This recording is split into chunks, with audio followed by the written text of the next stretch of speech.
I want to get paid now. And that's what 2024 is about, because you're going to get called a grifter no matter what you do. Exactly. 2, 1, fire.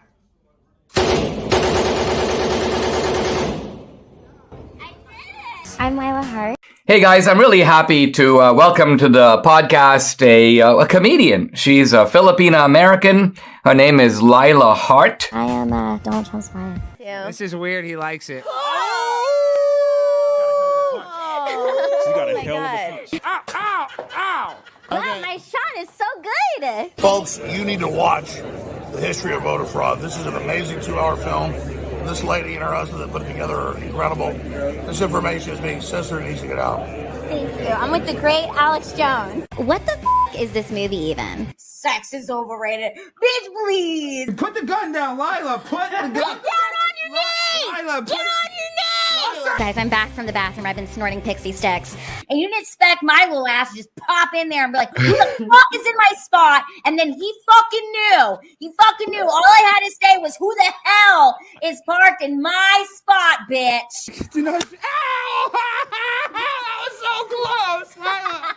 Oh, Lila, stop. We're way hotter than them. They're fucking ugly. And we're gonna Dan's not rowing. I want us to lose. You want to be hot or ugly? Are you hot or are you ugly? Yay, I'll be double fisting too. I am a firearms instructor. Stop. Better hit that like and subscribe button. Hit the like and subscribe button. Do it now. Hit the like and subscribe button. Hit Do it. it now. Even voice actors can have parasocial relationships. What people were like recognizing his voice, not his face. Because like when you voice act, you're in the booth alone. So like when you meet the voice actor, they don't necessarily know it's you. So what do? Just like listen until they find. Sounds complicated. I've been told I have a face for voice acting. Chris, you have a face for everything. All right, that's a joke. A face for bukkake. What?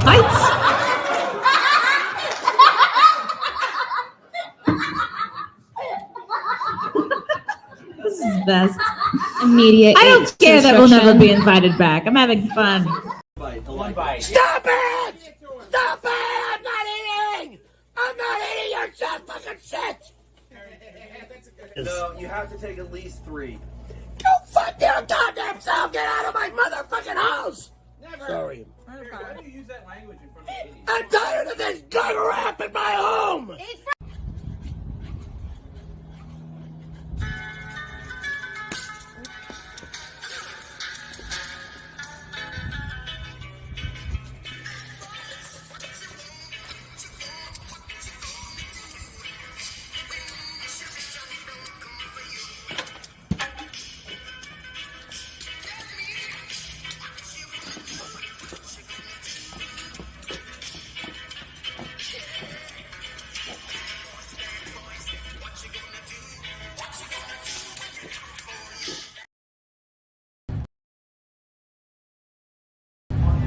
Hello.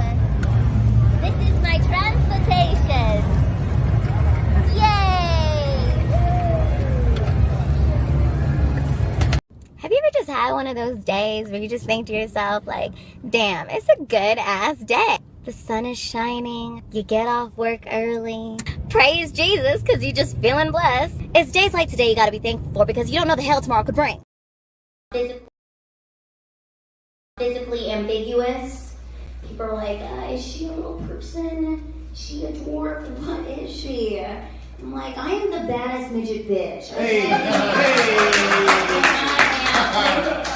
I'm like a magical unicorn. Magical unicorn, more like My Little Pony. Hey now, this is what dreams are made of. Hey now, this is what dreams are made of. I've got somewhere I belong. I've got somebody to love. This is what dreams are made of. What is up, sweethearts? How are we doing? It is Monday night. It is July 1st. July. We are officially in Cancer season, baby. It's my birthday month. July 14th is my birthday. 2 weeks from now. I cannot believe we're in July. We made it through June. Now we're in July, which is the best month of the year. It is my favorite month of the year. And maybe I am a little bit biased because you know what? It's my birthday month.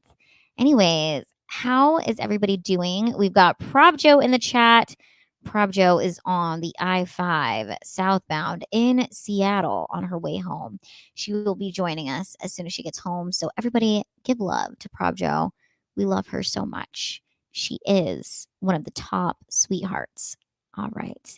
And we've got Dylan Rail in the chat who says, Lila, I've had a rough 2 days. My sister and dog got attacked by a pit bull.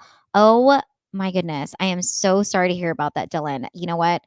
I should come over there. I should get that pit bull, chop him up, eat him, and turn him into barbecue. That is absolutely horrible. That is why we need to eat dogs, because especially dangerous dogs like pit bulls, we should just eat them. Anyways, prayers out to you, Dylan. I am so sorry that happened to your family. What is up, Kamikaze in the chat? Donald Reach watching from Norfolk, Virginia. Virginia is for lovers. Isn't that Virginia's what they say for Virginia? And we've got Courtney. Hi, Courtney. Hello. What is up, everyone?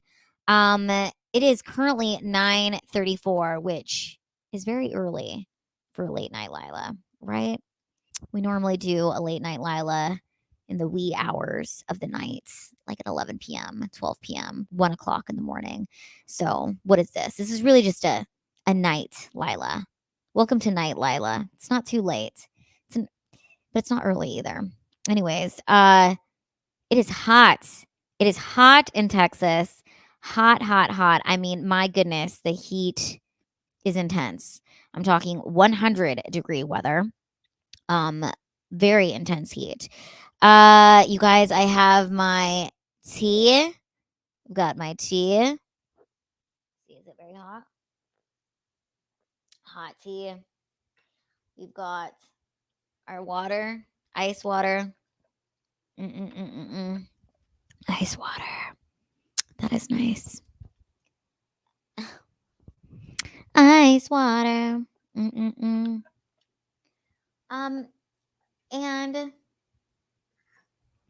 I've also got soup. I had so much I wanted to talk to you guys about today, but can you still hear me? I'm sure you can. I'm not going to hold. Here's the thing. I don't have like a microphone stand. Normally, I have like a little stand here. I don't know where it went, but it's okay. We don't need it. I like to hold the microphone like this because it's like I'm on stage where I'm doing stand up on stage with a microphone. You hold it like this. Update on my life. I got bangs. I have not had bangs since I was 13. I have not had bangs in a long time. It's been nearly 20 years since I've had bangs because I'm turning 33 in 2 weeks. 2 weeks, I will be 33. So that is my Jesus year. I'm approaching my Jesus year, you guys. Jesus Cristo. Jesus year. Oh, thank you, Bruce. Bruce says, love the bangs. Make you look younger. Bruce, you've got some, is that your actual photo? Is that actually you? Because you've got some stunning silver fox hair, and I love it. You look great. That looks like really nice hair. So I appreciate that. And then Dylan says, congrats, Lila. Okay, you're exiting your Jesus year, turning 34. All right. Yep, I was born in 1991, which makes me a millennial. God, how many millennials do we have in the house? Oh, yes, Bruce, that's actually you? Wow. Stunning. I love it. You are our silver fox sweetheart in the chat. We love it.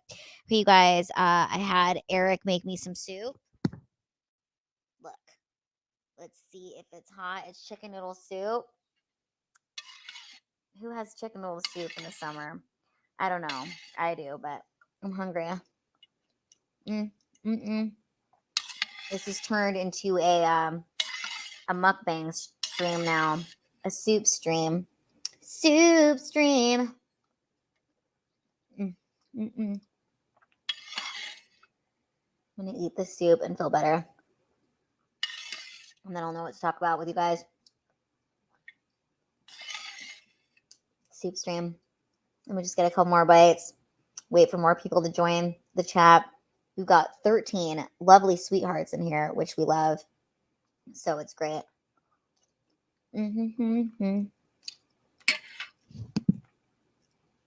How were your little companions? Which companions? What are you talking about? My cats? My 2 cats? Cupcake, Muffin, and Bisky? This is soup stream. Guys, this is soup stream.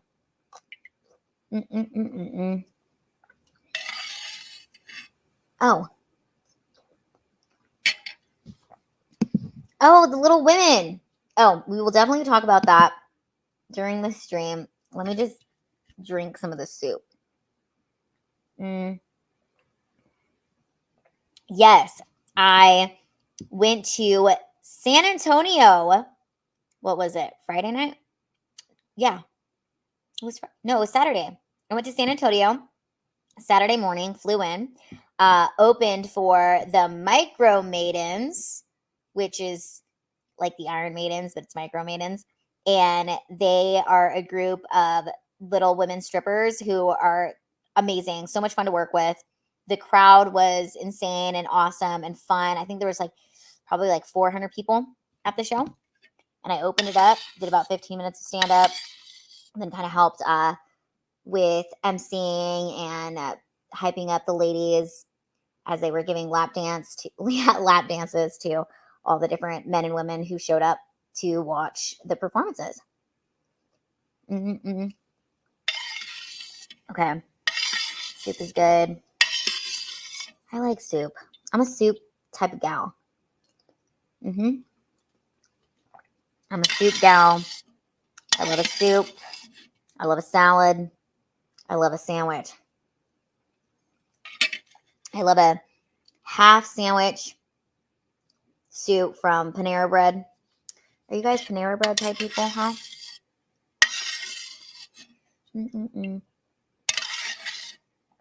Okay.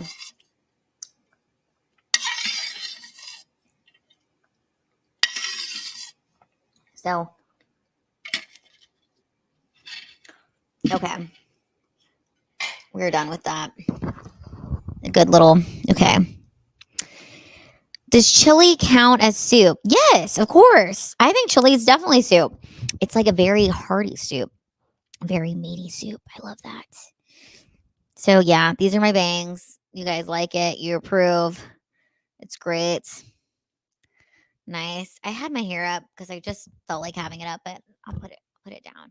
I had it up because sometimes, if you put it in a ponytail, it'll help create some volume. And I like to use scrunchies because it doesn't leave too much of a line. I have no makeup on right now. I just have some lipstick to brighten up, but I was like, it's late. I'm just going to go to sleep after this stream. I'm not really going to do much after the stream. And didn't want to put on, a whole bunch of mascara. So, oh my God. Dylan says, I'm so worried about my dog. He might die still after this attack. What? What exactly happened? How did someone get a hold of the dog to attack him? Huh? That is so sad. So a pit bull attacked your dog? What kind of dog is it?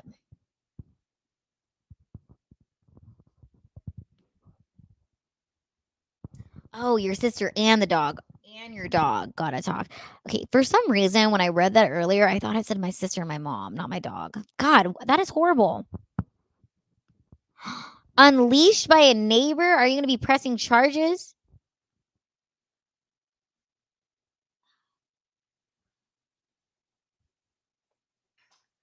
Okay, I'm going to show you guys the Micro Maidens. Okay, that's my chapstick or lipstick. Oh, you have a little border healer. That's so cute. Okay, let me look up on Twitter. Let's see. It's taking forever to load. We are loading. Getting there. All right. We'll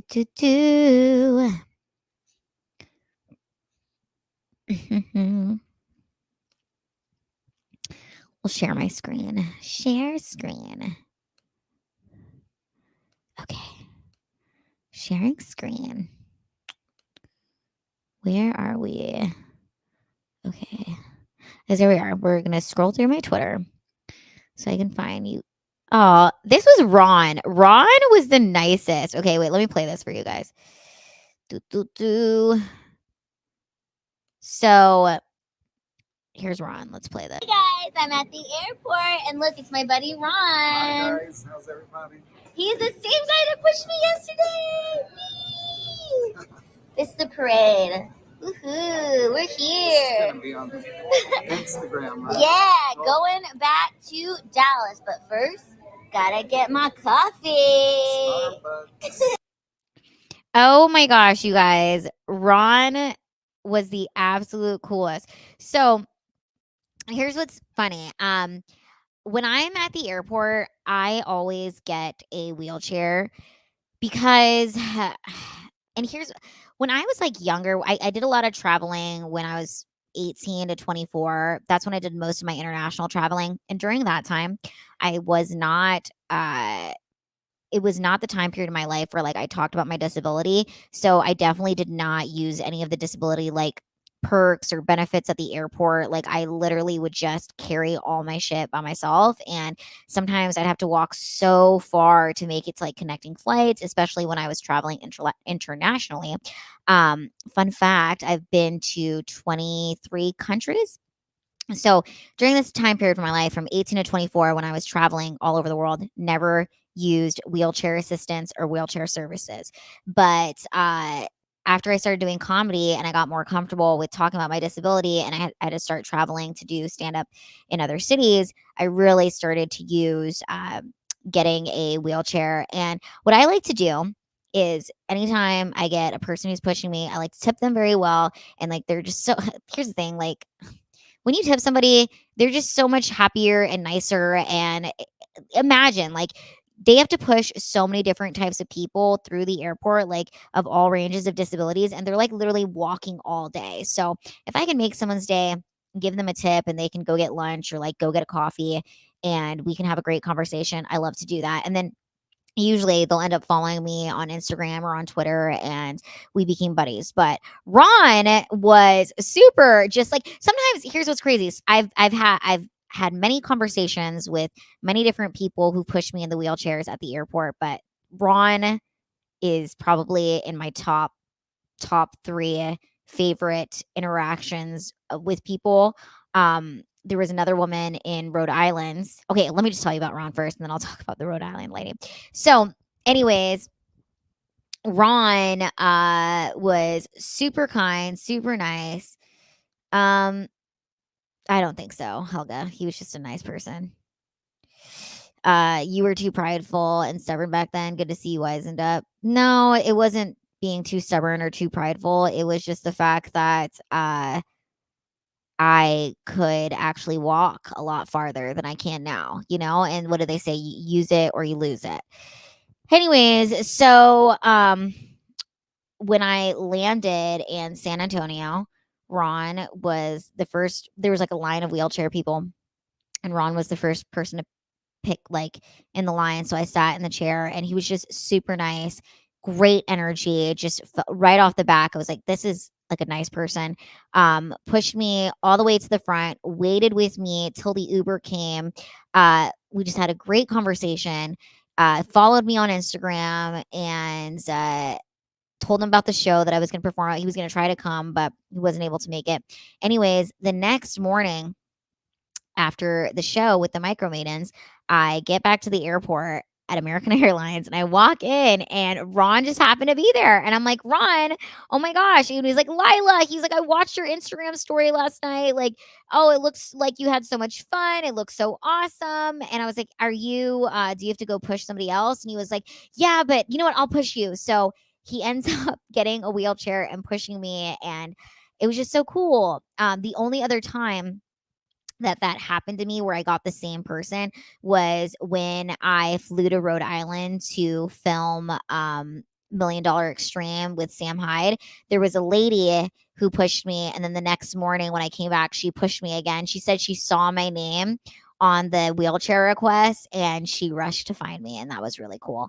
So yeah, I just love when that happens, when I get to meet like really cool people and make friends. And now I like Ron is a supporter for life and he's going to be watching. Maybe he's watching right now. We don't know. But yeah, I just love traveling and meeting people. And oh my gosh, Erica, so happy to see you here, Erica. I was just talking about Ron, the amazing guy who pushed me in my wheelchair. Did you get his number for next time? Actually, I did. I miss you too, Erica. Miss you so much. So nice to be hanging out with the SweetHarts in the chat. Yeah, I did. He was so nice. I did get his number and I told him, I said I would hire him as my driver if I ever needed somebody, if I was ever in San Antonio again doing stand up. So it's just good. I love making different friends and it's just good to connect with people. He showed me pictures of his cats and talked to me about his daughter who is just starting college, and found out his birthday is November 13th. So he's a Scorpio. I like finding out people's birthdays. I don't know. I think it's just fun. Anyways, let me show you guys pictures of the rest of the events. Okay, so there's that. Here was the Micro Maidens. These are all the girls. But let's go. Okay, there's Bridget, the midget. She is the OG little person performer, and she's so freaking awesome. There she is. I think she stands at 4 foot, and I'm 4'6". Then here's Sadie. I think she's like, yeah, she's 4'5". Yep, they were given lap dances. It was pretty wild. I mean, those girls made a ton of money last night or on Saturday. Here's everybody.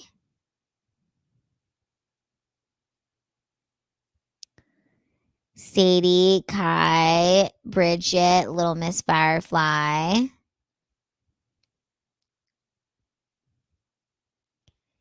And there is my outfit. It's my favorite cowboy hat. And yeah, it was super fun. It was a great time. I enjoyed it.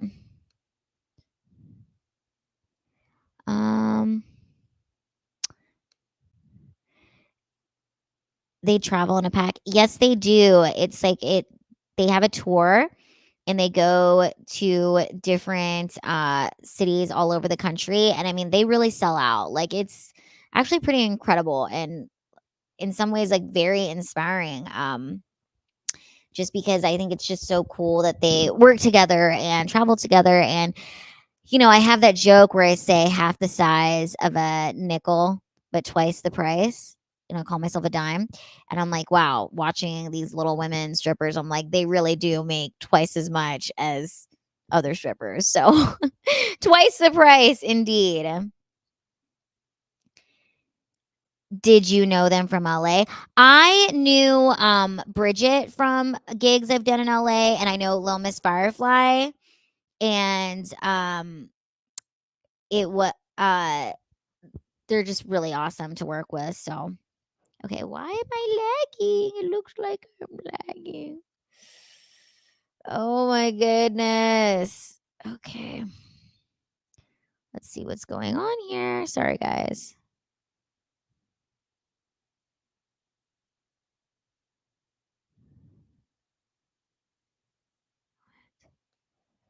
Hold on, you guys.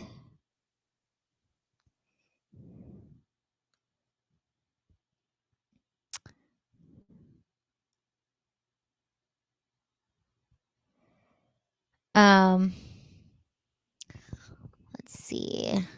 Okay.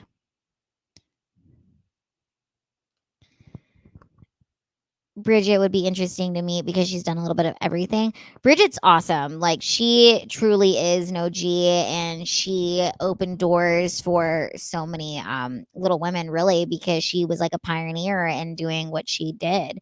Yeah, it's interesting. I mean, I think about when just like even 15 years ago, how much society has changed. Like, when I was opening for the Micro Maidens, I was just really thinking about, like, damn, like, if you would have told me at 18 or 19 that when you're 32 you're going to be performing stand up opening for midget strippers, I'd be like, what the fuck? Like, in the sense of, it was okay, I don't know how to explain this to you guys.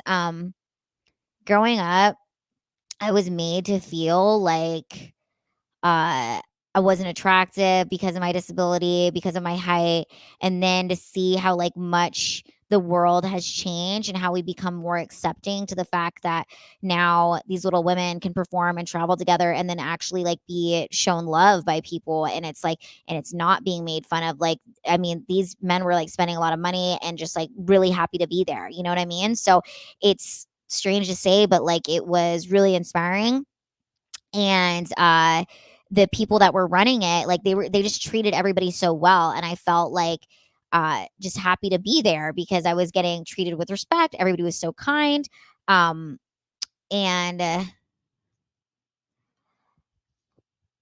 Lila, you're such a great hype woman. Do you like that role best? Yes, yes. I love to just support other women and what they're doing. You know, it's like, uh, it was fun, and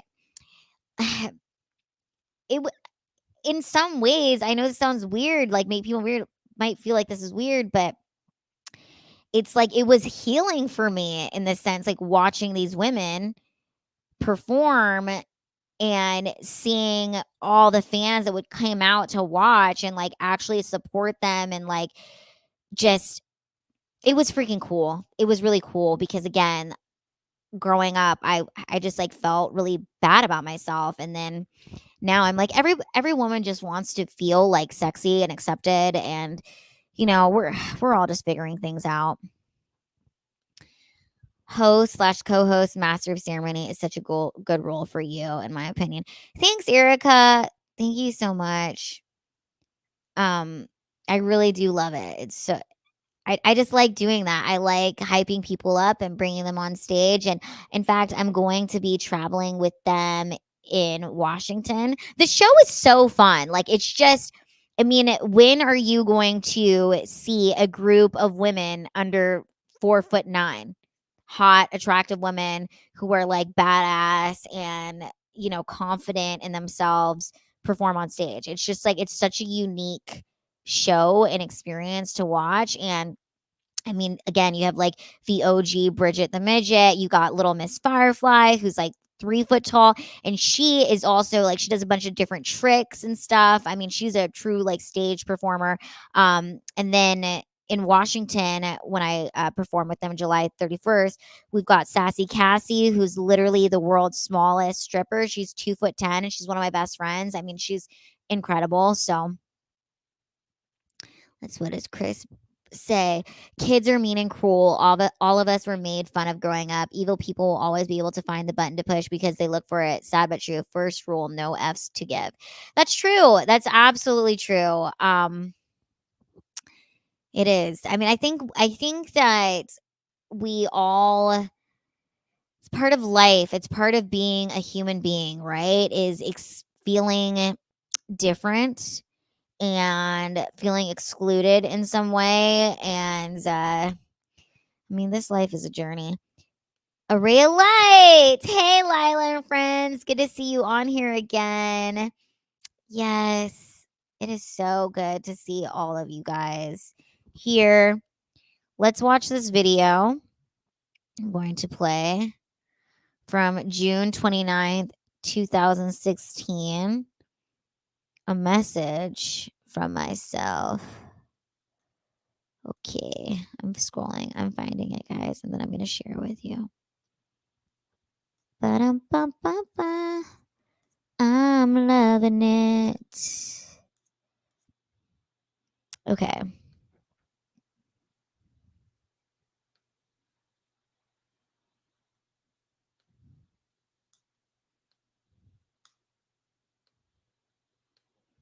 Okay, here is a message from 20, I made it here.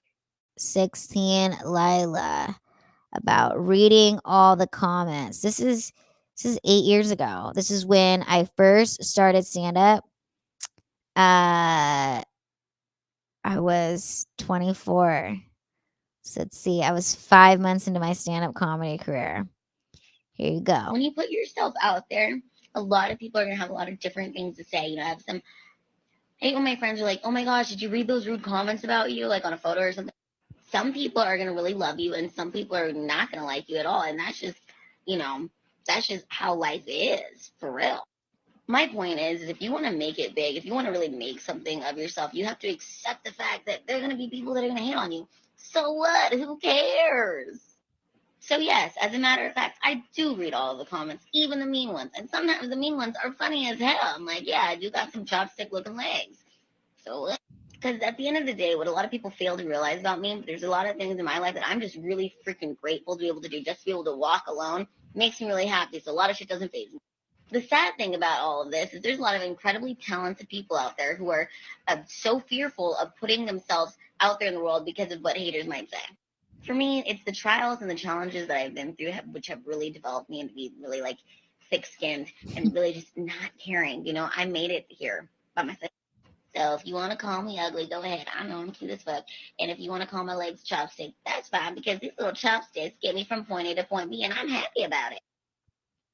So it was so funny for me to find that, or it came up on my timeline and to watch that and be reminded. I remember the first time someone had commented on the picture and they literally wrote her legs look like chopsticks, and it did make me sad. It made me feel like, oh shit, because when I was in middle school and high school, I never wore jeans. I never wore skirts or dresses to school because my legs were so skinny and I hated the way they looked. So here I am doing stand-up comedy, and I posted the picture that this comment came from. You guys are going to love this. The picture that this comment came from was a photo of me with Michael Blackson. Okay. I was with Michael Blackson. I think he might have posted it and shared it or something.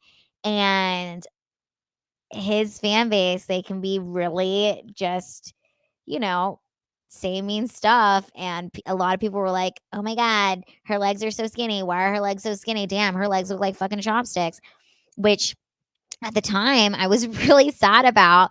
But now if you've come to see me at my comedy shows, that's one of my best jokes where I talk about her legs look like chopsticks. And then I hit him with the punchline and it's freaking hilarious. In fact, let's watch that. Let's watch how I turned a negative comments into comedy. We will watch that because this is actually one of my favorite clips of this joke. And I do this joke a lot when I'm on stage because it's just one of my favorites. But it truly came from a very mean comment that at one point hurt my feelings, like legitimately hurt my feelings. Oh, let's find it. It's taking a little bit. Do, do, do. Do, do, do. Scrolling, scrolling, scrolling.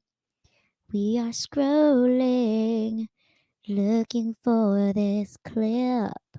Ba-da-ba-ba-ba. I found the clip. Okay. Here it is, you guys. Share screen. I remember the first time I ever did this on stage. It was so empowering. Now it's just one of my golden bits that goes with all my just goes in my set. Leave a comment and write, "Oh my God, her legs look like chopsticks."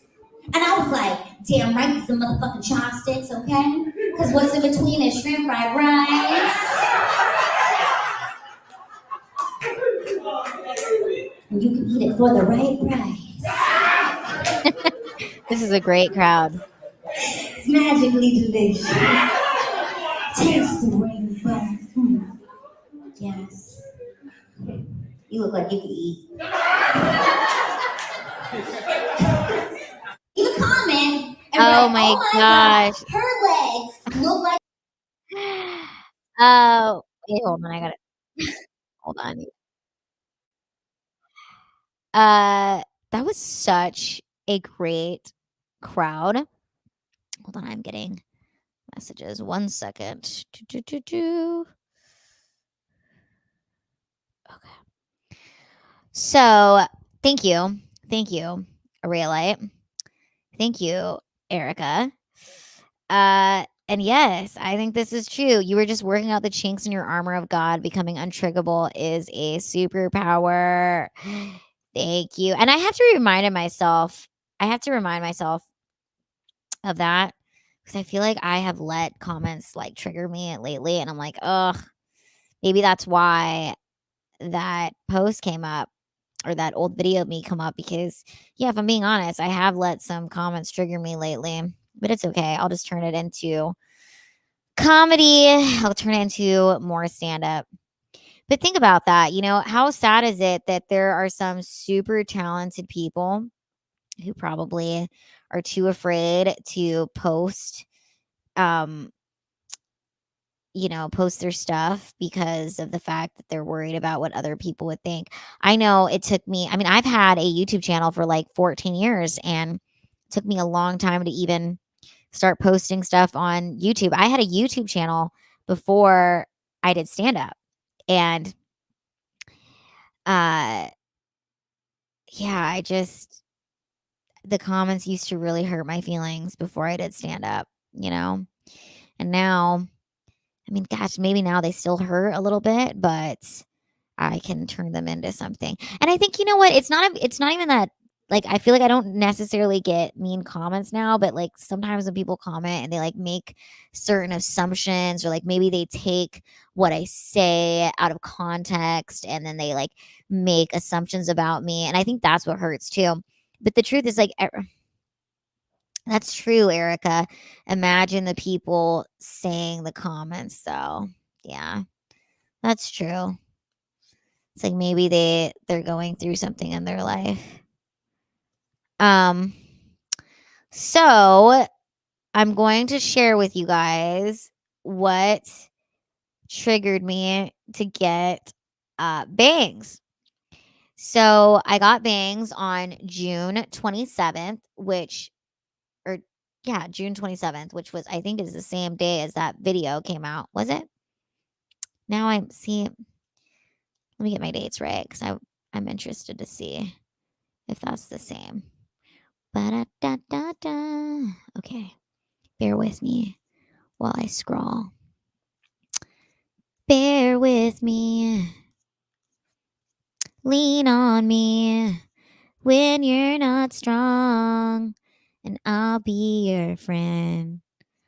I'll help you carry on. Okay. No, that's June 19th. So, okay, I got bangs on June 27th, which also happened to be my 18 months completely sober. 18 months is a year and a half. Wow, that's crazy. Because my sobriety date is December 27th, 2022, which is crazy to think that I did not have a drink of alcohol all of 2023 or smoke any weed all of 2023. And I've not had a drink of alcohol all of 2024 or smoked all of 2024. So that's wild to me. 18 months. What also was on the 18 months was the 20-year anniversary of this news article that was written about me when I was 13 years old, which is the last time I had bangs. Everybody say hi to Pravjo. She's in the chat. I think she's home and we love her. Pravjo, we love you. So, anyways, this article was written about me 20 years ago on June 27th, 2004. Crazy that it's been 20 freaking years because I remember this like it was yesterday. I remember Julie Molstein coming to see me at Marysville Middle School and she interviewed me. We took a walk together and she asked me a bunch of questions and then she wrote this whole article about me. And what was crazy is about 6 months before this article came out, I remember I had been in the Everett Herald like a couple of times for some stuff I'd done, but I'd never been on the front page. And I remember I told my dad, I was like, Dad, I told my parents, we were in the car. I was in the back seat. I was like, Dad, I want to be on the front page of the newspaper. Like, that is my goal. And my dad was like, the only people who make it on the front page of the newspaper are criminals. And me and my mom laughed. And I was like, no, I'm going to show you. I'm going to be on the front page. And sure enough, like 6 months later, I was on the front page. This little portion right there, that part was on the front page. And it told people to turn to page B1. And I remember I told my dad, I was like, look, see, I made it onto the front page. So it says, a giver's heart. Lila Hart is all of 4 feet tall, but the Marysville 7th grader has a big influence on her community. This was written by Julie Molstein. So what happened was I used to have a mentor growing up named JJ Frank, who was the teen director at the Marysville YMCA. Shout out to JJ, best mentor I've ever had in my life. One of the first ones, and he was amazing. And he really believed in me growing up, and he would take me to different events, and I would speak to people about the Minority Achievers program, which was an after school program that I was in. And I helped our local Marysville YMCA. I helped them raise over $2 million to just help all the after school programs. So when I was like 11 years old, I was going to galas and events and speaking in front of like 600 people, talking about how much the Minority Achievers program did for me, and how going to the program after school was such a great thing in my life, because I would get off the bus and then I would go straight to the Marysville YMCA, and I would literally like spend like 6 hours of my day, because my mom ran a daycare at that time, and so she couldn't pick me up after school, and because of like where I was in the school district, like my bus didn't take me home, so I would just go to the YMCA with my sister after school instead of going home. And that's when I joined Minority Achievers program. So I helped raise all that money, and then JJ Frank invited me and my parents to this. It was an event. It was a morning event, and I had no idea that this was going to happen, but it was for the United Way. And I go there with my parents, and I won this award in front of all these people, and I think Julie Molstein was there, and then she asked to interview me. Anyways, I will read you guys. Oh, hold on. Ugh. I will read you guys what the article says. So it's titled "Tiny Size Bellies Award Winners Big Potential." Walking the crowded halls of Marysville Middle School, we dodged book-totting kids, but not their greetings. Hi, Lila. Hey, Lila. Hi. She's a big presence at school, tiny Lila Hart. The 7th grader is a student body president and has been elected vice president for next year at Marysville Junior High. There's her whopping 4.0 grade point average and her rare maturity. Walking the halls, this girl who stands as tall as my waist offered career advice. When you interview the mayor, you need to dress professionally, said Lila, who aspires to a life in politics. She recently met with Marysville Mayor Dennis Kendall and Snohomish County Auditor Bob Terwilliger as part of the Tiger Woods Foundation's Start Something program, which helps kids investigate careers. Lila's about 12 going on 30, maybe 35, said Pete Lundberg, principal at Marysville Middle School. She has a giver's heart. I may be small, but I can make a big difference, Lila said. Born with spina bifida, a congenital birth defect of the spinal column, and scoliosis, she's had 5 major surgeries and walks with a limp. My back is curved, one leg is smaller, and I can't move my toes, she said. But my mom never treated me differently. It's amazing. Doctors told us she wouldn't walk and she'd be a slow learner, said Esperanza Hart. She and her husband, William, have 2 older daughters. Everything she wants to do, I encourage her, said Lila's mother, a native of the Philippines. Her husband is in the Navy, based at Oak Harbor. Their daughter's achievements were noted June 8th at the United Way Spirit of Snohomish County breakfast. She won the Spirit Award for youth. That's where I first saw Lila, who at 4 feet and 55 pounds is the size of a first grader. With all the poise in the world, she spoke in a little girl voice to an audience of 700.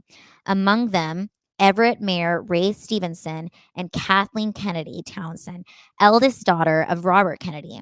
She's a very good public speaker, better than some adults, said J.J. Frank, Teen Services Director of the YMCA in Marysville. Frank knows Lila through the WISE Minority Achievers Program and nominated her for the United Way Prize. Speaking for the YMCA Invest in Youth program, Lila helped raise nearly $1 million, he said. I really believe it's a miracle. She's a blessed young girl who truly has a destiny in life to serve in our community, Frank said. Marysville school board member Vicki Gates sees the same thing. Lila has been a school representative to the board. She's very self-possessed and always did a good job giving her reports, Gates said. She has a sense of humor and she's cute as a button. That she is. She's a sunny girl who likes Finding Nemo and Shrek, shopping and eating fried chicken. She's a soloist at Allen Creek Baptist Church.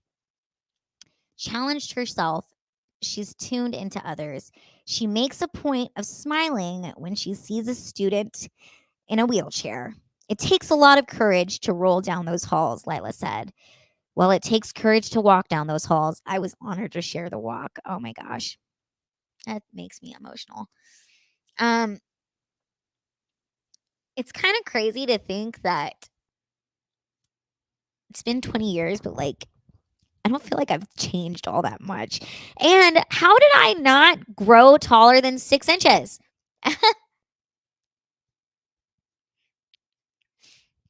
4 foot, 55 pounds in the 7th grade.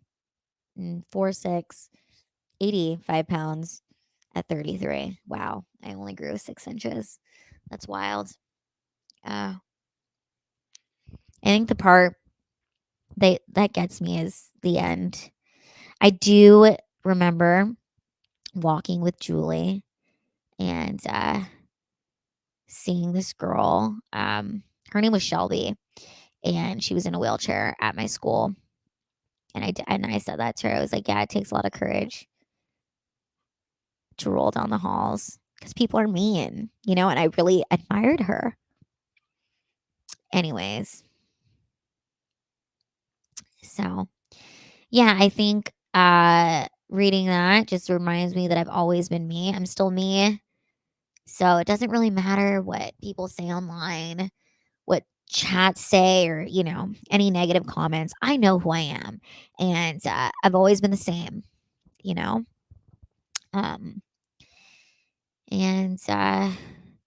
anyways, I'm just grateful to be sober. I'm grateful to have reached this milestone of 18 months. It's a really big deal for me because I've been trying to do this since I was 26. At one point, I had 4 years not drinking, 4 years, but I still smoked. I still did shrooms. I still did acid a few times. So to have 15 months of true, pure sobriety is a miracle, And that's how I know that there's a God. I know that there's a God because with the choices that I've made, especially with drinking and drug use, like I shouldn't be here. I really shouldn't be here. And I don't want to take that for granted anymore. Yeah. So, anyways, I just had this impulse to get bangs. I'm like, I'll just switch it up. It'll be fun. And I don't plan on getting my hair cut. I'm like, the next time I'm gonna get my hair cut is in December 27th. So when I hit my 2 years, because I just want to see like how long it takes my hair to grow. So yes. Yes. I feel like, I remember my 12, 13 year. And I remember like being like really happy, like things. It was so funny. I was actually on the phone with Pravjo and I was like, oh my gosh, like when I was 13, I was completely sober. I didn't need like drugs or alcohol or anything to like function. And I was doing so much, like read this article, like, oh my God, I was a very busy bee. I mean, the fact that my principal was describing me as 12 going on 30, maybe 35, my goodness, like, wow. And I was busy and I was doing all these things. And to think I did not need alcohol or weed to function. Yeah. So it's just good. I think life is good right now. Just take it one day at a time, you never know what's going to happen. You really just don't know. All you can do is just trust that God has a plan. And the only constant in life is change. That's all I know. And I feel like right now and I can't control anything, but I think the only thing I can control is to not drink or smoke. And that's what I need to do right now. But again, I also talked to Pravjo about this. Like, I don't regret the fact that I have done all those drugs and I have like gone through those dark times, because I think it helps me be more understanding of other people who may still be struggling or going through it and not judging anyone. I think at the end of the day, it's like, can we just not judge people? Like, we're all struggling in some sense. So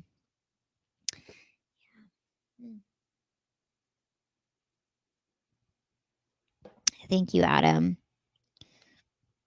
Your streams are always like medicine and help give me perspective, etc. Thanks. Amen, Lila. Thank you, Erica. Oh my God. If I'm going to be honest with you guys, last night when I was on Simcast, I got upset with the chat because I was just like making jokes we were on the chat and we were talking about men and how they look. And I was like, all men are ugly. And I was just joking. And then I was like, well, it doesn't matter as long as they have money. But what I meant is like, and what I was trying to say, and I didn't eloquently say it properly, is that it shouldn't matter what you look like, man or woman. Like, and if we stop focusing so much on looks and focus more on like accomplishments, I think that would give people more hope, right? Like, it's not about what you look like, but it's about what you can add to the world, right? It's about what you can accomplish. And I feel like that should give people more hope. Thanks, Erica. I totally missed their comments until you addressed it. I just think that, we live in a society that is so focused on how people look, right? Like I guess that's also human nature. That's human nature. Everybody wants to be perceived as beautiful. But I also think that, maybe like we should have focused more on accomplishments and what you can do. Dylan says we live in a society. Yes, we live in a society. I don't know.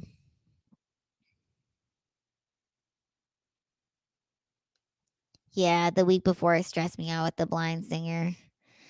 Yeah, me too. It's interesting. Like I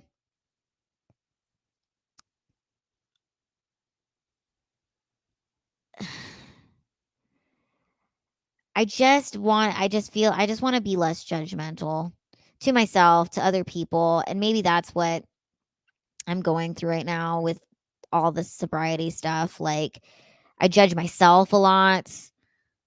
And I don't know. But that's life. We're all just trying to fucking make it. I don't even know where we're trying to make it to.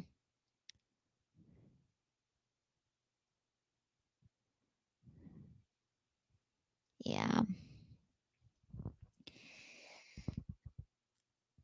First will be last and last will be first. You're the best, Erica. I hope we get to hang out someday in real life. I am going to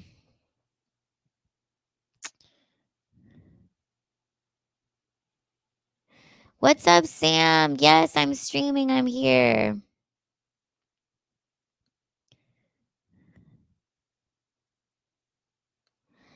Have the negative thought, but respond back to it and don't let it consume you. Negative thoughts about yourself. I know. You know what I think it is? And we're going to watch this, okay? I have to remind myself. Did we watch this already?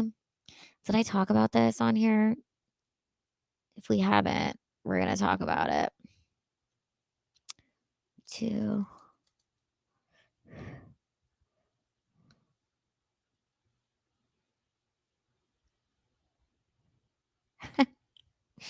Lila, you had a point about that dude with the hair dryer. It had to be impossible to date him since he was obviously gay. Yes, true. Yeah. And maybe it was mean of me to be like, "Oh, you must have money," you know. I don't know. Maybe I took it too far saying that because it made the chat feel some type of way. But it's like, it's not about even having money. It's about just like being generous, being like kind, being like giving of your time. You know what I mean? Like, I don't know. Self-worth can't be doubted. That's true. I think we're living in such an interesting time in society where I feel like it's like men versus women when it's really just like we should be working together in some way. I don't know. And then also it's like women, not only do we like I'm so jealous of men how they get a 24-hour cycle and we get a 24-day cycle. I swear to God, like 2 weeks out of the month, I'm the happiest that can be. I'm like super go-getter. I'm like, "Oh, this is awesome." And then 2 weeks out of the month, I'm like super depressed, sad, and I just know it's because of the hormone fluctuations in my body due to my cycle. You know what I'm saying? Like, every woman is kind of bipolar because of the cycles and the changes. And I cannot believe it's taken me till 32 to truly understand my cycle and to be a little bit more forgiving with myself and be like, "Oh, I'm not actually suicidal. I'm just 3 days away from my period. And as soon as my period starts, I'm going to feel better. Like my period is due to start tomorrow and I'm going to feel so good," which is also why I feel like I, you know, am feeling like doing a late night Lila. Because I'm like, oh, the energy, the restart of the cycle is happening. I don't feel good. So yeah. Sam, I'm probably gonna go to the Plano House of Comedy tomorrow. So if you want to meet me there, I'll let you know that I'm coming to the Plano House of Comedy. There is a mic/show. So let's meet at the Plano House of Comedy. What is up, James Dakota? So good to see you in the chat. So good to see you guys in the chat. What's up, SweetHarts? What is up? So happy to see you. James, Erica. Erica, you just have such good energy. And I feel like sometimes you say stuff to me that I'm like, oh, I needed to read that, hear that. Courtney. Yeah, you guys are awesome. Oh man. Isn't it crazy to think as millennials, we are the last generation who knew what life was like before all this internet stuff. I kind of like how we like came up with it. You know what I mean? Like I remember being 13 when MySpace came out. And I remember getting a MySpace and how much fun that was. And we all learned how to code and we could like make music on our page. And it was fun. Have some more of this tea. Mm-mm-mm. Oh my gosh, today is my nephew Leonardo's birthday. He's 8. I want to say he's 8 years old or 9. Oh my gosh, I'm a horrible aunt. I don't know if he's 8 or 9, but I do know that I love him so much. He's the absolute best. He's my nephew that I got the bearded dragon for, and his bearded dragon is named Kevin. You guys, it was the sweetest moment when we went to the pet store and he picked out his bearded dragon, and I was like, "What do you want to name him?" And he was like, "Kevin." So Kevin's the best. Kevin is thriving. Kevin is just doing awesome. My sister, Courtney says, I forget my nephew's ages and birthdays all the time. I've got both of my sisters have my older sister has her son, Giovanni, and his birthday is August 8th. Then I've got Brandon, and he's going to be 18 this year. His birthday is August 29th. And then I've got Leonardo, July 1st. And then there's Valentino, Val, which is May 14th. Okay, Pravjo is right. Leo is 9 years old. Leo is as old as my stand-up comedy career. That's right. So when I look at him, it's like looking at my comedy career. I'm like, wow, you've really grown. You've really grown. So it's crazy to think that when Leo is 20 years old, I'll have been doing comedy for 20 years. When he's 30 years old, I'll have been doing comedy for 30 years. So this is crazy. When I came home from San Antonio, I got off the plane. My husband picked me up, which was awesome. And then I got called. Sometimes I run TK's, which is a comedy club here in I was gonna say in Austin, in Dallas. When the owners are busy or out of town. So they called me and they're like, Lila, can you run the Sunday night show? So I went and ran the Sunday night show, and Greg Ramiro Wilson was performing. He is absolutely freaking hilarious. And he was on stage and he was talking about how he's 52 years old. And I was like sitting there being like, holy shit, like he's got 20 years on me. And I talked to him after the show, and he told me that he started comedy when he was like 26. So I'm like, damn, that's like so many years of freaking stand up, right? But it was so much. I was supposed to be timing him. This is crazy. I was supposed to be timing him. He was supposed to do 45 minutes, but I forgot to time him.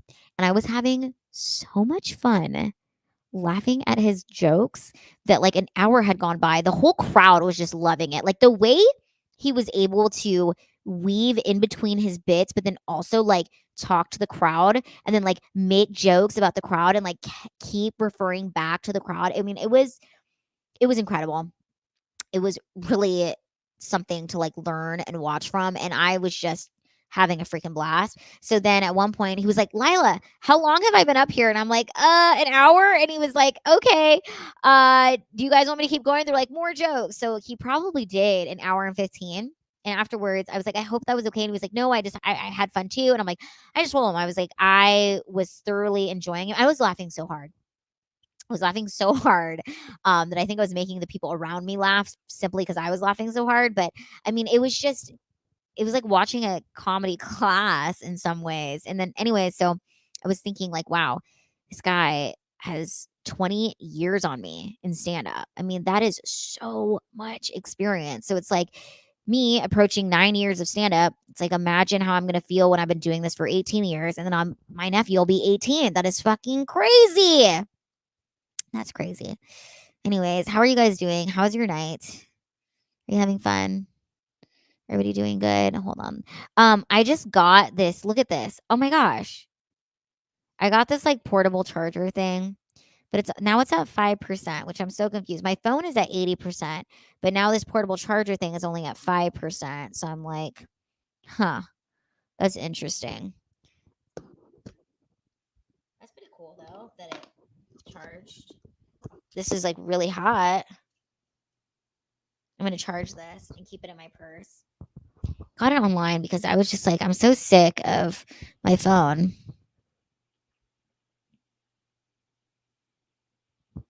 Oh. Lila, how do you know Bridget? Bridget, I know her through stand-up comedy. Here's the thing, like stand-up comedy is literally like you see people again, it's like Greg. He's been doing comedy for like 30 years. You know what I mean? Like you meet a lot of friends along the way, and she's very funny. Oh, that's true. Yay, Prowja's eating a KFC famous bowl. I love a KFC famous bowl.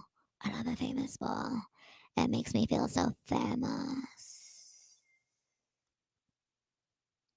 Yeah, let me drink more of this tea. I need to drink more water, you guys. I have not been good about drinking water.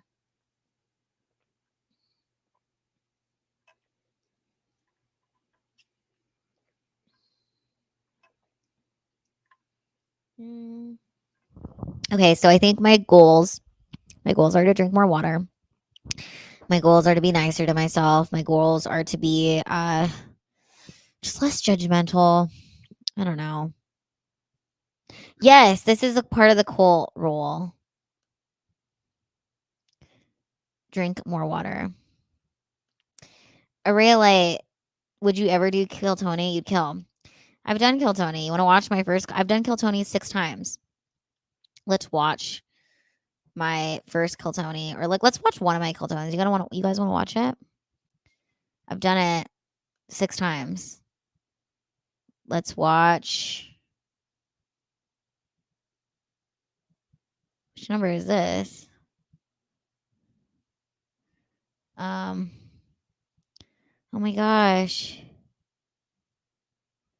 Look, I'll show you guys. Okay, share screen. Okay, let's watch them. Okay. Which one do you guys want to watch? My first performance, 3rd, 6th, 4th, 1st, 2nd.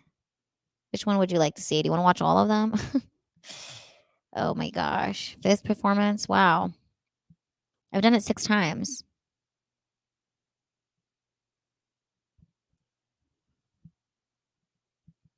Yeah, watching Lila watch. Okay. Which one do you guys want to watch? Put it in the chat.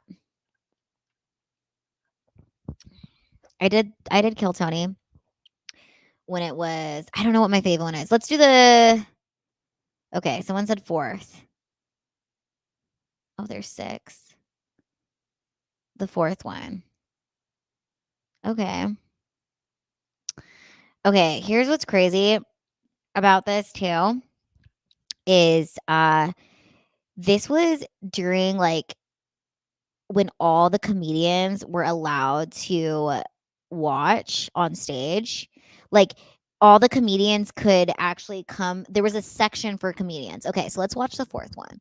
I haven't seen these in so long. I have no idea what my 1 minute is. We're going to watch it since we all had voted for the 4th one. Let's do it. And being our final comedian of the night, you know her, you love her. It's Lila Hart, everybody. Yeah.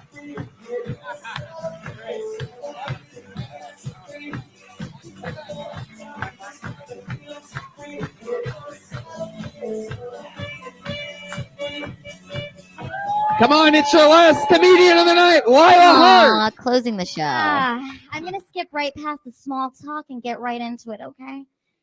You ever sent a sexual text message to the wrong person?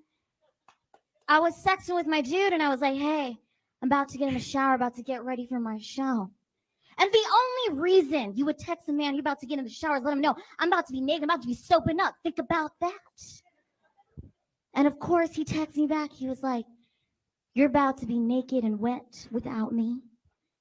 And I wrote him back. I was like, I'd be too wet if you were here. But I sent that shit to my mom. And my mom is super Filipino. So she called me up. She goes, oy, why? Anak, is it very hot there in California? Ang init sa California. Very hot, another heat wave. That's my mom. My mom is Filipino. My dad is American. My parents have been married for 27 years. Right? It's incredible. Thank you. It's safe to say that my dad, he really loves my mom, and my mom really loves America. Yeah. Nice. Hello, Lila. Welcome back. Thank you. That was fun. Is this your guys' first time seeing Lila? No, second time. I think this is better than the set that we saw before. Great presence. And Yes. I like that last joke a lot. Thank you. Really good about it. Oh, look how cute. I have my little Did that backpack really on. happen, by the way? The Did you- texting my yes, mom. Yes. We're really close. I text her all the time, and the actual text message conversation happened. Mhm. But in my head while I was driving, I was like, "Oh, that'd be so funny if I said that to my mom," and that's how I came up Got with it. Got We're it. very close. You have brothers and sisters? 2 older sisters. 2 older sisters. You guys, this is Now, the hardest part what of Kill would Tony we is the interview. call- I don't know how we. What would we? Are they all legs? As well. Yeah. Are they like you? To boot. No, To boot. my sisters are like regular, I guess. Yeah, they're normal.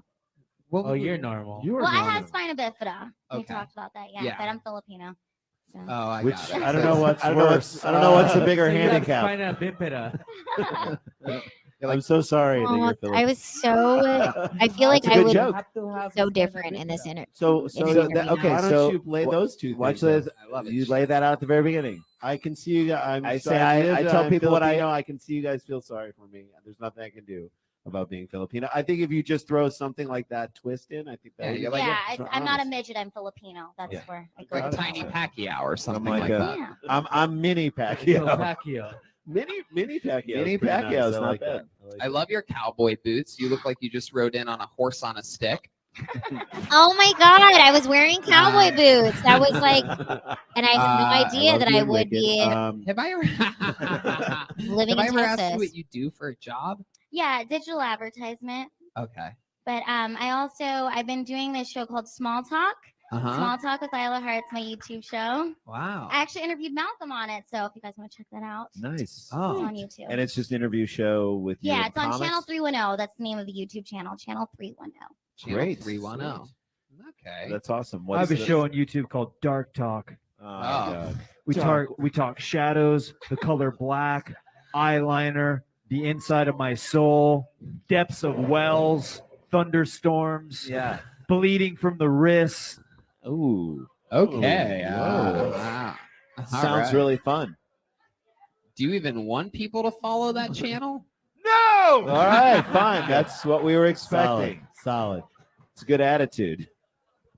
Lila. How do you feel like your comedy's coming along? Your stand up? Are you happy where it's at? Yeah, I'm super stoked on it. This is my 3rd year, and I feel like I'm really progressing and putting in. I Aw, respect the 3 game and the hustle years. of it. So I'm just excited. Can I make one suggestion? And I know this is going to sound nitpicky. It's just because, like, when you actually have good jokes and you have stuff about you that you're digging into, that's great.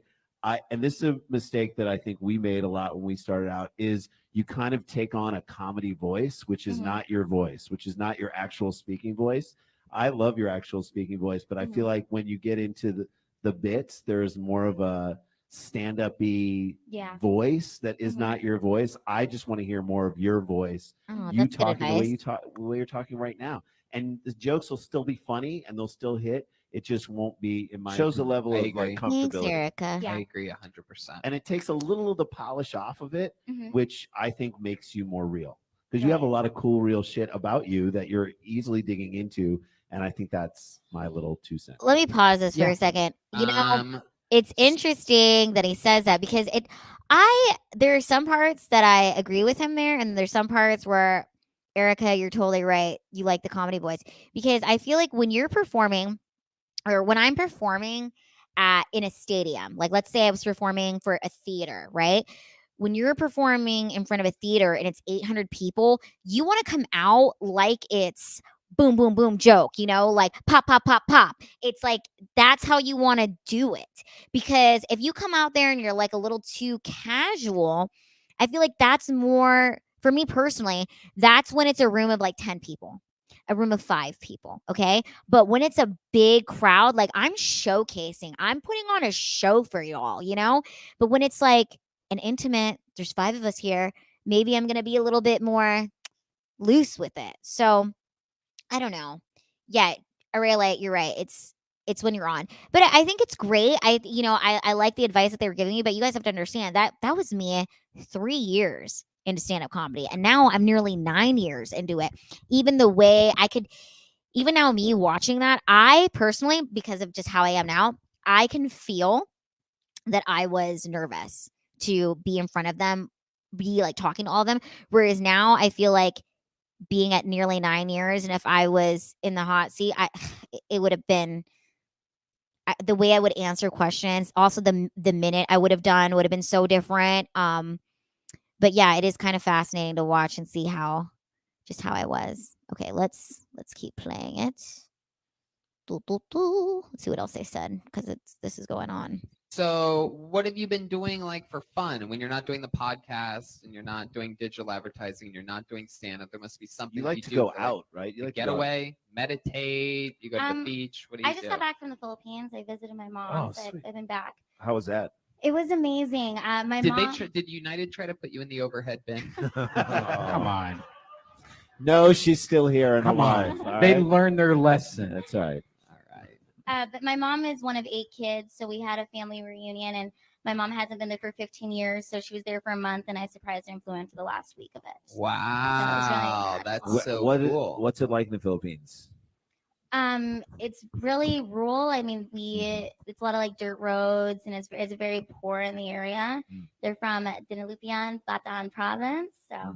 Shout out to Yeah. those people who are watching. Shout out to our listeners They will on watch. CB. They will watch this. So. Good. Really? Shout out to Yeah, them. my mom watches. So good. Wow. Hi, Oh, Sweetheart. lucky you. My mom Oh. is the smoke monster from Lost. Oh, wow. Jesus.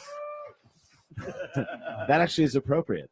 What's some of your favorite things that you did when you were in the Philippines, like culture-wise, that we don't have here? Did you eat like a dog or anything like Yeah. that? It's so funny. No, I didn't eat a dog. They don't do that anymore. No. But you guys have a lot of street dogs, don't you? Oh yeah, so there were these little puppies, and then I like gave them baths.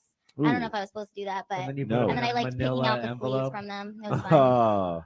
So, go ahead. I was Please step on so it. What nervous happened? You gave getting them a bath interviewed and by then what them. happened? I would pick out their fleas. You Picked out their fleas. You eat them? No, I just Like a it was monkey? just enjoyable to do it. It was To yeah. pull fleas off of a dog, off of a puppy. My God, you're like, Yes. So I mean, All right, Brian. anybody who says the It's not. Philippines is not as great as the United States, I mean, look at the amount of activities you have. You can pick No, fleas, I mean the best part of it all was really hanging out with my family and just picking fleas off their family. I don't know why I said that. Sorry. You must love the flight. You don't have to pay for extra leg room. Oh, I sleep so good on planes. Yeah, I bet. You just Really pull great. down that drink tray in front of you and curl up into a ball and take a nice nap. Absolutely, that is true. the barf bag's like a sleeping bag. Jesus Christ, Oh Brian. man, Always too far. Like a Man. trip to the Philippines, you always go too far. let me ask you, in your- Lila, who do you think has a deeper vagina? You or Cassandra? Go. is your love? I'm pretty small, so. Oh, look at that. Ah, man. are you stop it? All That the small things to care, truth brings. Take one lick. Yeah, it's so crazy. I All was right. so Best nervous. trick. Always.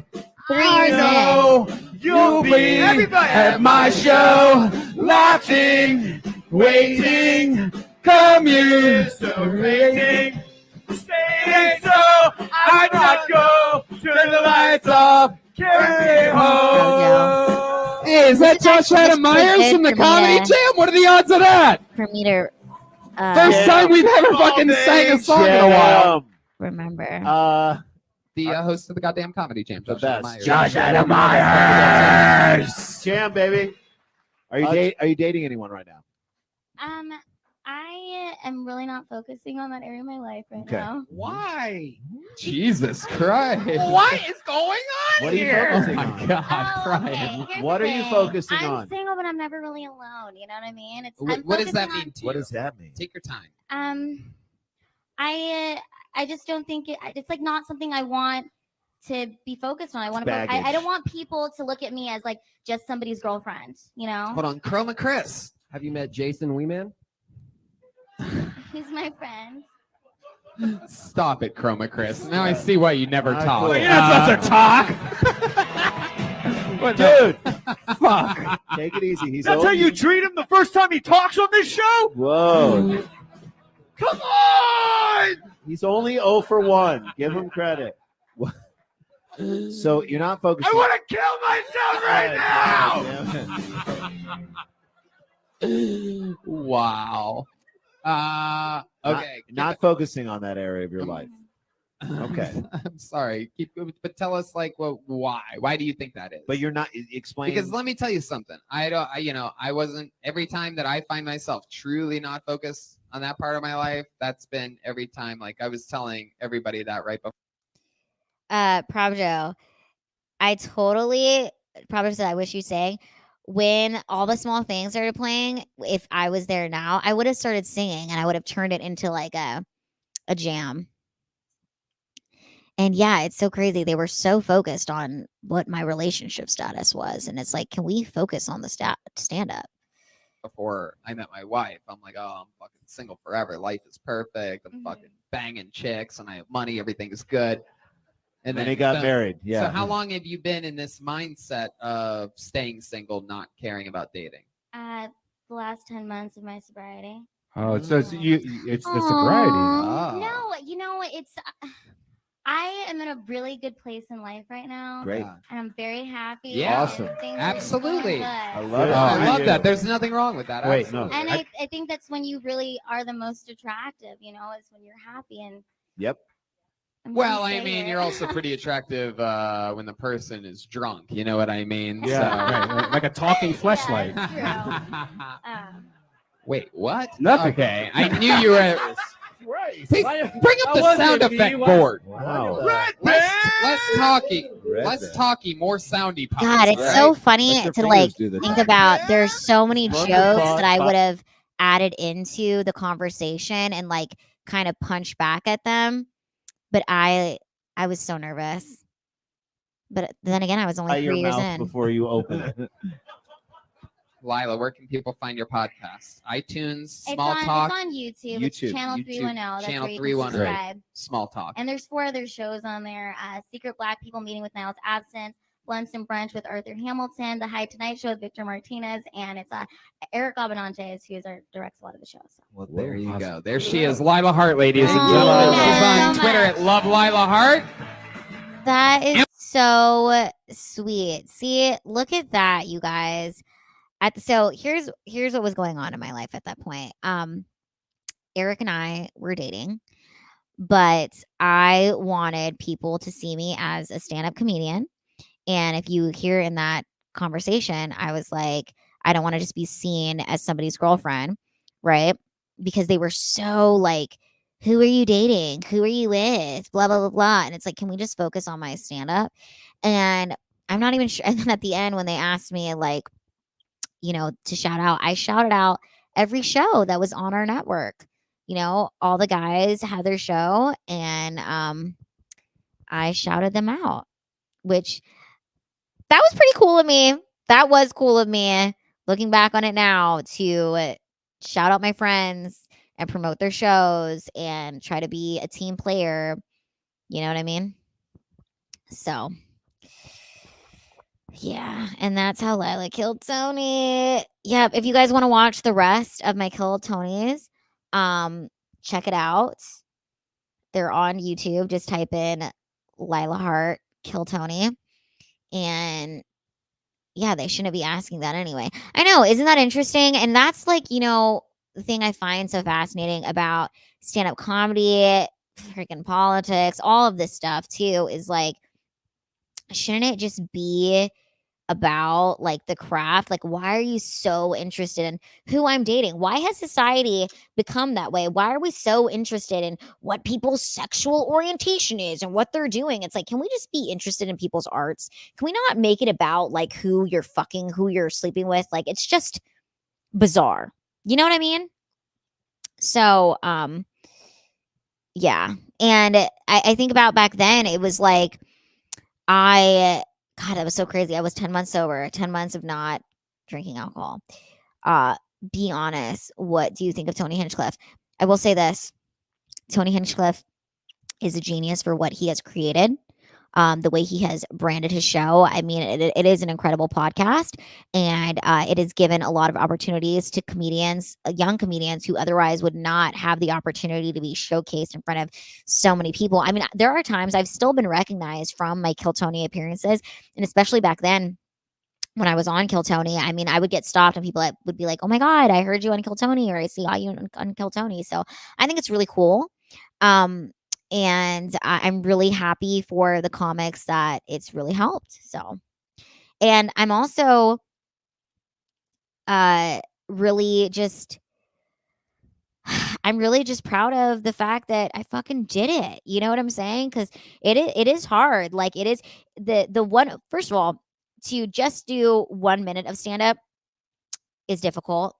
Back then, I thought it was really difficult because I was 3 years in, but now I'm like, oh, a minute, I've got so many minutes. I've got like 45 of them. You know what I mean? So it wouldn't be hard. But being as young as I was and as new as I was into stand up, it was scary for me. I did it 6 times. There was kind of like a little talk that maybe I was going to become the new regular, but that didn't happen. And I guess that's just not the path God wanted me on. But yeah, I remember it just like I was really excited every time I did get on. I'd gone on 6 times, and then after that, I kept putting my name in the bucket, and I just like would never get called. So after that, it just like never happened. There was a period where I was getting up a lot, and then afterwards it was just like not. And then I did go down to Austin, like months ago, and I signed up, and I didn't get picked. So I was like, you know, the bucket is half picked, half rigged. And when it's rigged in your favor, it's fucking awesome. When it's not, it's not, it's okay.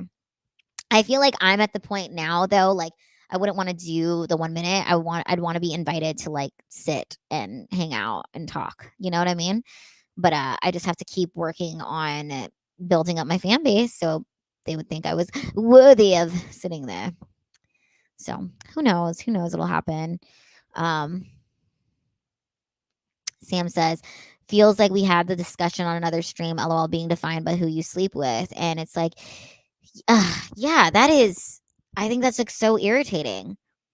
I don't like that. Like, it's just, they were just so focused on like, who are you dating? Who are you with? Blah, blah, blah. And it's just like, we talk about my stand up. There's like so much other things to talk about. It's like, why is society like that? Why are we so obsessed with who people are sleeping with? That's why we have a whole month now for the gays, because we become so obsessed with what everybody is doing. How long you're going to keep the bangs? I don't know. We'll see. We'll see how long. Erica goes, it's part of the carnal mind. Yes. Yeah. I know, right? Not on stage. It's like, yeah, it's like, I wish they would have asked me, they asked me that. If you guys go back and watch, they asked me about who I was dating every single time I was on there. It was like the first thing they were going to. Courtney says, especially with women, I feel like women are asked if they have a romantic partner all the time. You know what it is? I think it's because, and this is fucked up, but I think what it is men, based on what your answer is how they're going to treat you, right? Like if they perceive you as single, maybe they're going to treat you a little bit nicer because, there's in their mind, there's maybe still an opportunity to get with you, right? But if you're married or you're taken, they're not going to be as nice to you in the same way as if you were single, because it totally takes it off the table. Even if like there's no way in hell you'd ever get with this man, in their mind, they can still like pretend like, oh, it might be possible that she's single. It might be possible that I could get her. So, yeah. And so I feel like it puts you into 2 categories. And that's why it's like, I don't know. It's just so irritating, right? Like it's frustrating. And I felt like that in my stand-up career when me and my husband first started dating. I was like, I don't want people to know right away. Like we didn't tell anybody that we were together for like 6 months, because I didn't want people to kind of like treat me differently in stand-up comedy. Like, you know, and then when I was like, oh, I know this is like serious and we're going to be together, I let everybody know. But then I think about how many times and it kind of like cuts out the people who were only booking you because of, oh, I might be able to. Oh, yes, that's what it is, Array. The illusion of fuckability. That's right. I mean, think about how many like online streamers present themselves as completely single, yet they have like a boyfriend or a husband that's living with them, and they're paying for everything, but they don't tell their fans about it because maybe their fans are not going to support them in the same way, knowing that, oh, you actually have a man. You know what I mean? So I don't know. It's interesting. What's your opinion on sex workers and strippers? People have reasons for what they're doing. Here's the thing that I think is crazy is like, why do we as society hate on the women that are doing the OnlyFans, the strippers? It's like, I just watched this video of this woman. I sent it to Prabjo, of this teacher who was making $42,000 a year being a teacher, and she loved being a teacher, but she wasn't making enough money, so she did OnlyFans and made $2 million. Now she makes $2 million a year. What does that tell you? Something's wrong with society where it's like we don't pay teachers enough. I think if she was paid enough to work as a teacher, I don't think she would have gone into OnlyFans. It's like, why don't we condemn the people that are actually like purchasing it instead of hating on the people that are doing it? I don't know. It's a weird subject. I go back and forth in my mind about certain things, but at the end of the day, I think people do what they do for different reasons, and it's not my place to judge. You know, it's just not.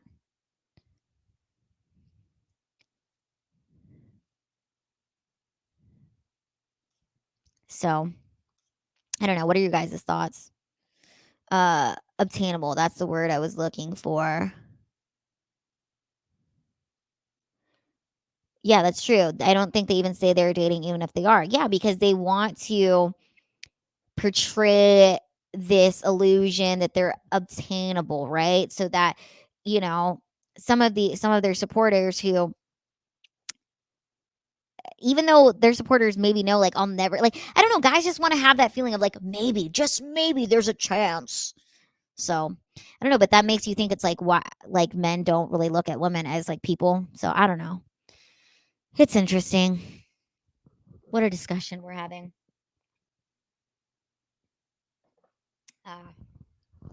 But I love comedy so much. I just really love it. I feel like it's the last place where, isn't it kind of funny? I'm like, I think comedians and strippers have a lot in common. There's something the same about it in some way. Maybe it's because it's like the vulnerability. So I don't know. I also think like the older I get too, I'm just like, I live and let live. You know what I mean? Like, I don't want to judge anybody. I have enough stuff in my own life that if I've got to figure out and sort, I'm just trying to do the laundry on time and fold things and put them away right away. You know what I mean? I'm sitting here judging people. I'm like, I don't even fucking fold laundry as soon as it's out of the dryer. When I become the person that always folds the laundry as soon as it gets out of the dryer, then maybe I can be a little more judgmental to strippers. You know what I'm saying? When I become the person that always makes my bed no matter what, that always puts dirty clothes in the hamper, maybe I can have the time to judge. You know what I mean? When I become the person that always makes sure that every dish is clean and put away before I go to bed, then maybe I could start judging people. When I become the person that vacuums my house every day, twice a day, because I've got 3 cats, and that is what is required to make sure there is no cat hair floating around in the air, then maybe I can be a little bit more judgmental. You know what I mean? I got a clean house. There's a lot of things I need to personally clean up before I can go around being like, that person is living life wrong. That person is living their life wrong. You know what I mean? I'm like, I got to keep my room clean. Yes. I wouldn't say exploit. More like seize the opportunity. Yeah. I mean, comedy is truth. I think it's truth. The best comedy is truth. That's why people laugh, because they're like, holy shit, I never thought about it that way. But if I think about it that way, that's pretty fucking funny. You know? So, wow, we were having a great time, guys. I'm loving it. I'm loving this. Let me see this.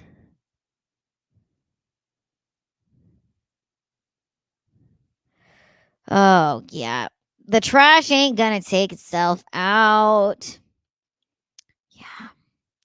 Dude, I think it's like Jordan Peterson changed my life when he was like, you need to clean your room. Just clean your room. It's so true.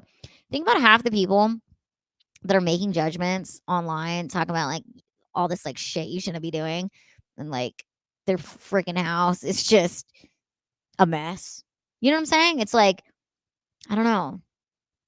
I've got laundry I need to fold now, and I'm doing this instead. So, damn. Things to think about. What does my tea bag say today, Sam? You want to know what my tea bag says, huh? It's a yogi tea, and it says, friendship is a gift that lasts. Yes. Yes, it is. It is. Friendship is a gift that lasts. Mm.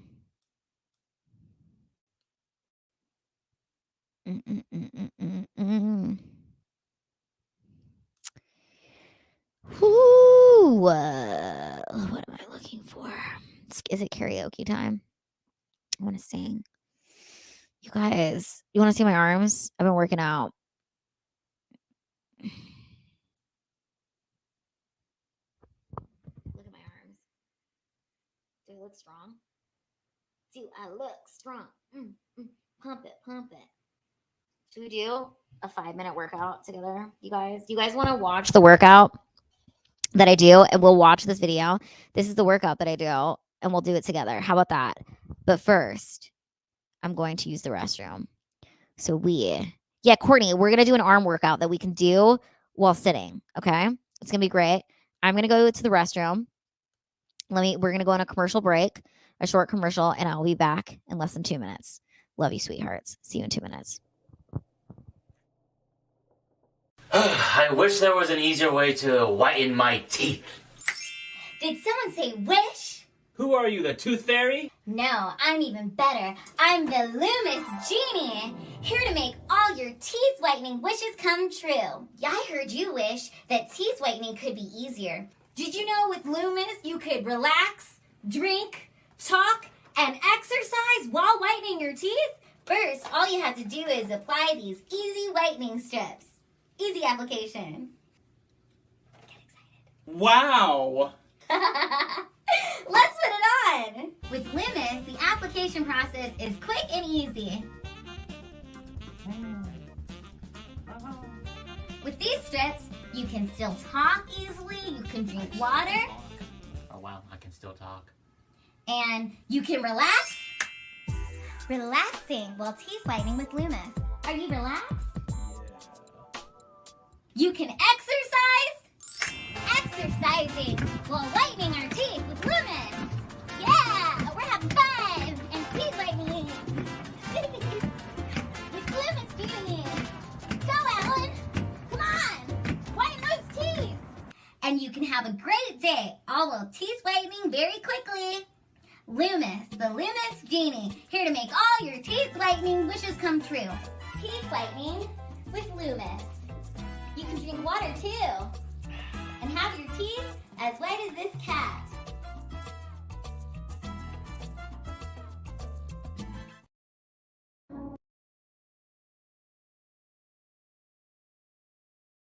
I'm back. I'm back.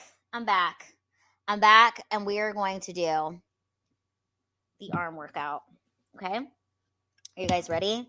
Are you ready to do this arm workout that you can do while sitting?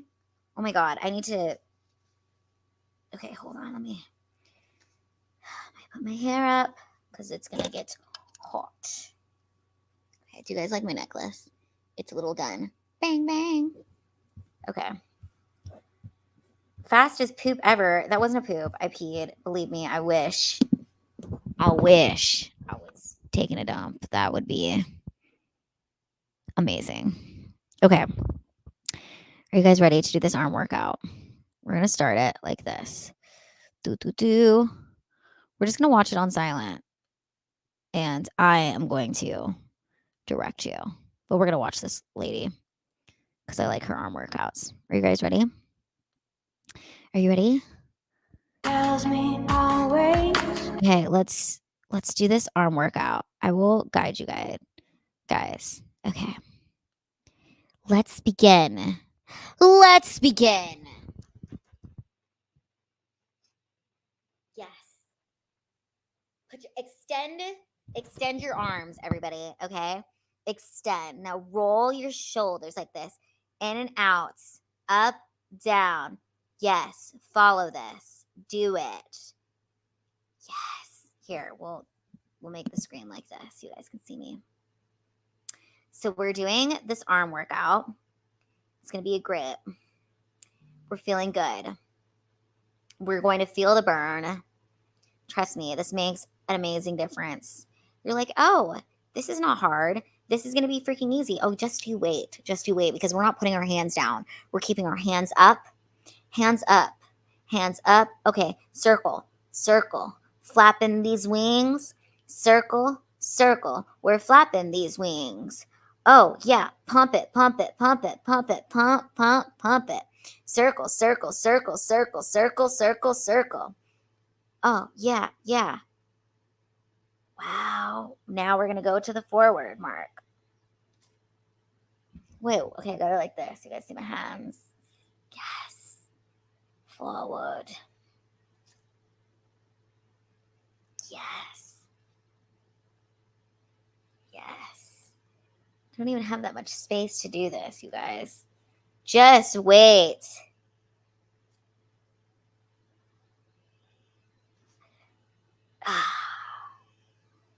Okay.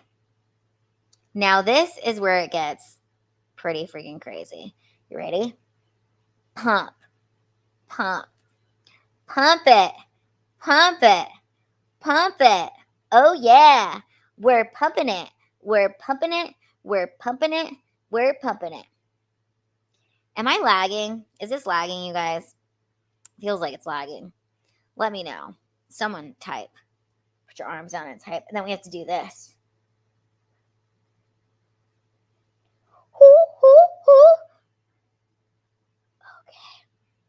Okay. Do this.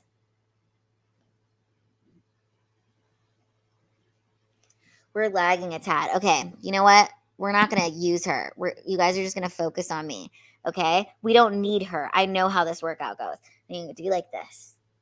1, 2, 3, 4, 5, 6, 7, 8, 9, 10. 1, 2, 3, 4, 5, 6, 7, 8, 9, 10. 1, 2, 3, 4, 5, 6, 7, 8, 9, 10. And open. 1, 2, 3, 4, 5, 6, 7, 8, 9, 10. 1, 2, 3, 4, 5, 6, 7, 8, 9, 10. One more. 1, 2, 3, 4, 5, 6, 7, 8, 9, 10. And extend. Circles. 1, 2, 3, 4, 5, 6, 7, 8, 9, 10. Reverse. 1, 2, 3, 4, 5, 6, 7, 8, 9, 10. Reverse. 1, 2, 3, 4, 5, 6, 7, 8, 9, 10. And now we bring it forward and up. Push it down. Forward and up. Push it down. Forward and up. Push it down. Oh, yeah. Now bring it back to the goal. 1, 2, 3, 4, 5, 6, 7, 8, 9, 10. And yeah, everybody cha cha cha. Cha cha cha cha cha cha cha. 1, 2, 3, 4, 5, 6, 7, 8, 9, 10, 11, 12, 13, 14, 15, 16, 17, 18, 19, 20, 21, 22, 23, 24, 25, 26, 27, 28, 29, 30. Yes. Now look, see? Makes your arms good. Wow. You know what I think that is? I think it's called calisthenics. You're just using your own weight of the body to do it. But I've been doing this pretty consistently and like feel like it's making my arms really toned. Look at like, you see that? You see how it's two-toned muscle there? That's what's happening. All right, you guys, this has been fun. How are you feeling? That's the most I've moved in months. Courtney, I'm so proud of you. I'm proud of you. Felty, I'm proud of you too. That was surprisingly tiring. Here's the thing. What I like about the workout itself is that you only have to do it for 5 minutes. So imagine if you did that 5 minutes in the morning and 5 minutes at night. Like, I'm telling you, that's what I do. And look at what's happened. You see this? Look at that definition right there. That's literally from this. It's this. Like, look at these muscles and like flex them, and you just do that. Oh yeah. And pump it, pump it, pump it, pump it. I think it's this. I think it's pushing it together and pumping it. And then also if you can take your stomach and like squeeze in. Yes, yes, yes. Pump it, pump it, pump it. Ah, yes. I like to think that it's like giving you a boob job kind of too. And for men, like pecs. So it's like, oh yeah.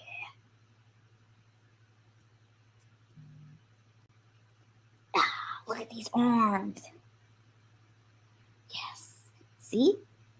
Looks good. And it's like, I'm not even using weights. What? That's impressive. Okay. When I do use weights, Aurelia, I just use like a 2 pound, just 2 pounds or 1 pound. And yeah, this has been fun, you guys. You could crush a beer with them things. Yeah. Crushing a beer with them things. Aw, Aurelia, you've helped me. That really makes me feel good. You've helped me. I love seeing you in the chat. You make me happy. This is really nice, you guys. It's really nice to hang out with the SweetHarts.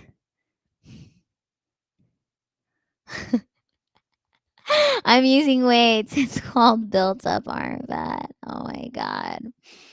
Yeah, you guys, I love this. I love hanging out with the SweetHarts.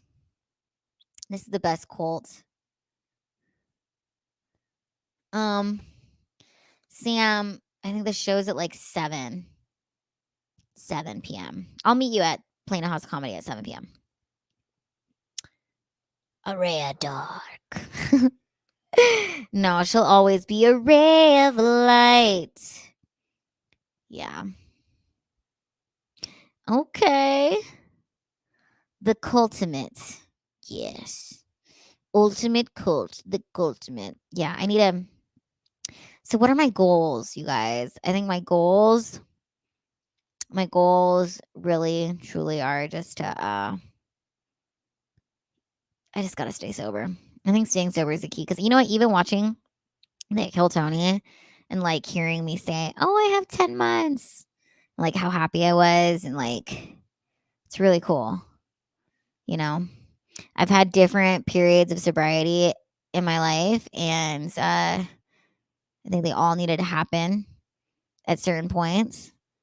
But I can truly say during all those different points that did happen, like a lot of really like awesome shit happened for me. It's almost like when you're sober, it's like being on a drug, Because it's like, it's a drug called sobriety. It's called reality. You're really in the reality of the now, you know? So I think that's cool. And I'm excited about it. And we'll see. We'll see what happens, guys. I'm going to take my hair back down. Doo, doo, doo. So, yes, this is a sweetheart cult. Things are going well. Things are going good. We've got 15 months. Oh, thanks, Erica. Take the taste for alcohol, marijuana out of me. Holy Spirit, purify me. Wait, I didn't see KT tonight. Were you on again? No, I wasn't on. We were just watching an old Kill Tony. But if you go to Lila Hart Kill Tonys on YouTube, all my Kill Tonys will pop up. You guys, I am going to be giving you more late night Lilas. I think I just need to have a schedule. Maybe we need to pick a night. What night of the week should I do late night Lila, and what time should I start it? What do you guys think? I think I just need a schedule, like something to stick to. Maybe Mondays would be good. Late night Lila Mondays. Or Tuesdays or Wednesdays or Thursdays. What day? What day of the week do you think would be the best for late nights? Monday is great. Okay. Erica likes that. You know, because I think I just need to commit. James is like, daily. You know what? I think Mondays are good too, because according to astrology, Mondays are my good days. I think that's good. I think I should do that. And maybe I start at 10 p.m. Monday nights. So then it gives me the whole day to do stuff. And then, or like 9:30. Okay. Felty, schedules are most important. People need to know when they can see you so they can make the time for it. If it's random, most likely people won't know you are live unless they sub feed on YouTube. Yeah, and I need to make more clips, Felty. I need to hire you to make clips. I need like a late night Lila, like best of something, and put clips in so I can post on Twitter and let people know. Yes, Sam, I think you're right. Monday is good. Start with one, get a simple routine rather than overextend yourself. Yes, I think that's what we should do. We'll do Monday. Fealty, you're hired. Yeah, you're hired. Poop monologue needs to be featured. Absolutely. Erica, you're the best. I think that's what we'll do. We'll do Monday nights. So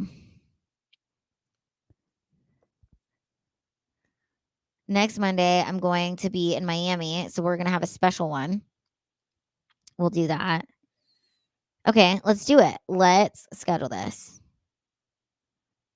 Shall we? Yes. Yes, give me your segment ideas. Start small. Thank you. I will. Each show segment includes a segment of how last week's poop went. Well, okay. Speaking of poops, I will tell you, this is pretty funny, you guys. So at one point, I was keeping track of my poops for June, as you could see right there. It says poops 6, 7, good healthy poop. I had a good healthy poop on the June 7th. Then I didn't poop for 3 days. And then on June 10th, I had hard poops divided into lumps at noon. Then I had pebble poops at 7 p.m. And then at 7:30, I had a good log poop. So I don't know. I think that was 3 days of poops that decided to come out on the 10th. Then on the 11th, I had a solid log poop at 11:24 a.m. Then on the 12th, I had pebbles at 1:24. Then on the 16th, wow, didn't poop on the 13th, 14th, or 15th. And then here we are on the 16th. I had pebble poops.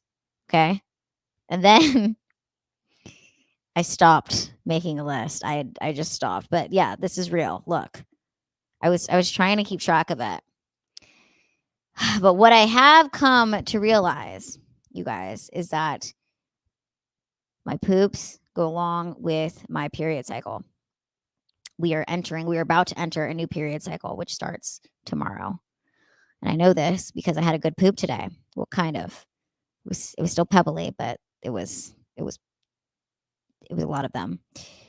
So it's an indication that the poops are going to start happening. I suspect tomorrow it's going to be a good poop because the period's going to start. Then the whole first week will be great poops. Second week will be great poops. Third week, that's when the problems happen. Third week into the cycle is constipation. And that's usually when I have to take my poo-poo tea, is what I like to call it. It's poo-poo tea. I don't know. It's a tea with a freaking laxative or something in it. Then I'm able to poop. If I don't take the poo-poo tea, I don't poop for like a week. And that just makes me an angry person. So, I'm trying to figure this out. I'm taking magnesium. I bought this magnesium foot spray. You spray at the bottom of your feet. It was supposed to help. Anyways, how are you guys pooping? You doing good? They're working out for you? Do you have a list like me? Are you keeping track of it? Are you keeping track of your digestive system? Okay. It's great, Felty. I find switching to a meat-only diet for a few days helps clear me out with some good liquid poop. So it's good. I need to eat meat. Is that what I need? L-glutamine? I don't know. I'm going to tell you guys. 2020 fucked my digestive system up. I have not been right. I have not been okay since 2019. I mean, the last time I really think that my shits were perfect was 2019. And then 2020 happened and I've been fucked up for the last 4 years. I mean, there was a period of time when me and Eric moved to Texas and I'm not even joking you. I did not take a shit for a month. Okay. My stomach was so extended. I had convinced myself that I was pregnant with twins. I told Eric we're pregnant with twins. That's what I thought I was. But really, I was full of shit. I was just full of shit. There were no twins. It was just a double dose of giant shit. And I haven't been okay. I have not been okay since 2019. I mean, sometimes I sit here and I reminisce on the poops that I had in 2018. My God, 2018 was my best year of shits. I mean, I was hiking every day in California.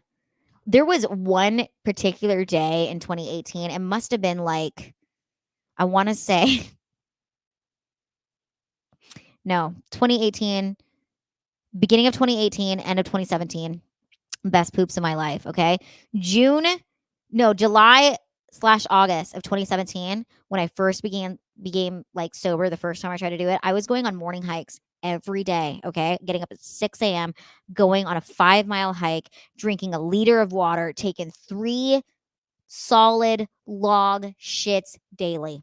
Okay. I felt like a goddamn rock star. And I'm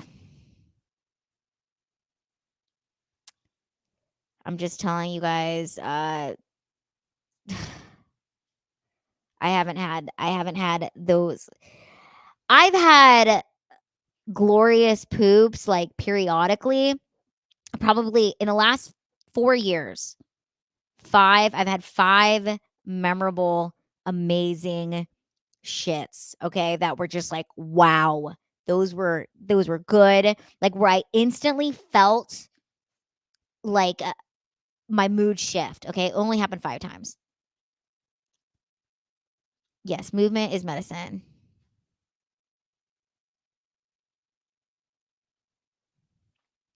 It is. I just need to get back to 2018 shits. God, yes, we all have those moments. Having those cleanouts feel awesome and real relief. These are the best. Ghost poops. My favorite poop is the ghost poop where you wipe and there's no poop. You go to the wash hands and get right back to your day. Yeah, ghost poops are the best. I don't have those anymore.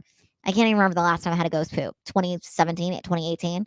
I don't have ghost poops. I have pebbles. I have pebble poops. There's a lot of straining involved. There's a lot of prayer.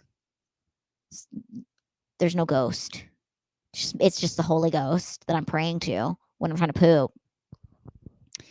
But yeah. And so I don't know. I mean, like, sometimes I wonder, I'm like, is it because I'm getting older? Is it because of my spina bifida?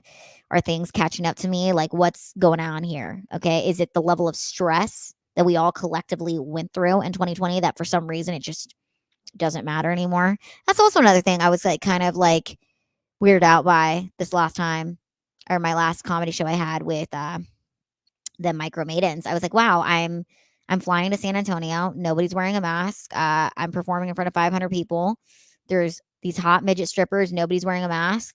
And it's like 2020 never happened. Oh, God. That's funny. I want to go like Biden and just poop wherever and everywhere. You guys, yeah. I think that's I think that's what it is. It's the collective stress on my body. But yeah, not pooping for a month was the worst when we first moved here. A month. I mean, and I tried everything. I was drinking pear juice upon pear juice and all this type of juice. A squatty potty. Squatty potties are good. Squatty potties. Hold on, you guys. I need to check something. Do, do, do. Oh. You guys.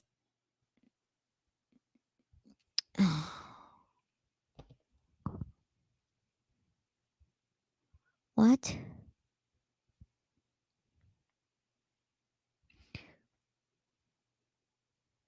What do you want me to read? Oh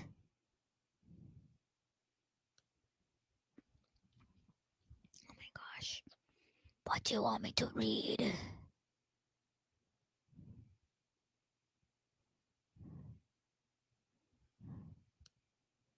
We all have those moments, having those clean outs feel awesome and real relief. Yeah, I'm telling you, there is a gut. You guys, there is a gut brain connection. Okay, your gut is connected to your brain. There's a gut brain in there, or like I think the gut has its own brain. I don't know, something I read about that. Does anyone know what I'm talking about? We've got 21 sweethearts, 21 sweethearts in the chats. 21. Let me do something for ya. Okay. Yes, the gut brain axis. There's a gut brain. I'm telling you. There's a gut brain, and mine might be retarded. So, I think my gut brain is retarded, and it needs help. You guys, it needs help. Oh my gosh. I'm feeling some type of way. So what are you holding on to that you haven't let go since then? I don't know, my whole life. My whole life I left behind in California. I don't know. Does anyone else feel like we went through a collective trauma and then we just like act like it didn't happen? I mean, I feel like now it kind of, I know we're in an election year, but I'm just kind of like, I'm so over it. I'm so over the right and the left and I'm over it. I'm telling you guys, I was so gung-ho about, not gung-ho, but I was so about like spreading the message, letting everybody know, warning people, like trying to wake everybody up. And I'm just like, now I'm just like, if you want to stay asleep, take a nap, just take a nap, stay asleep. I'm not here to wake you up anymore. I'm awake. I'm trying to clean my room and I'm trying to just, get things organized. I'm not trying to wake anybody up anymore. Are you drinking enough water too? Dehydration is a poop killer. Yeah, I'm drinking water right now. Let's have a sip.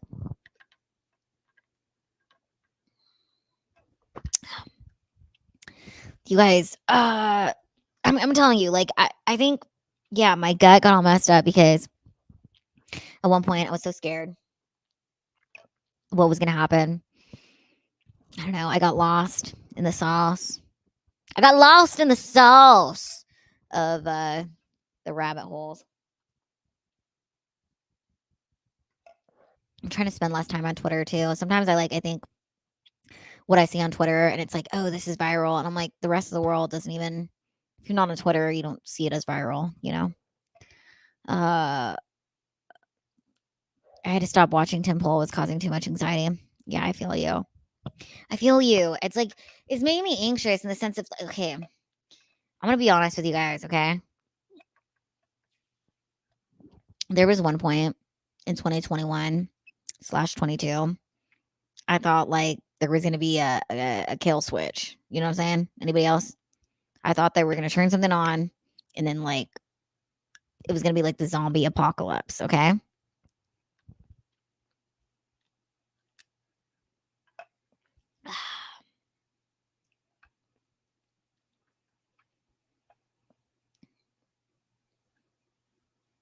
Oh, see, this is interesting. I was banned on Twitter on my second account for a week, and in a way, I loved it. It was freeing, and I had so much more time. Yeah.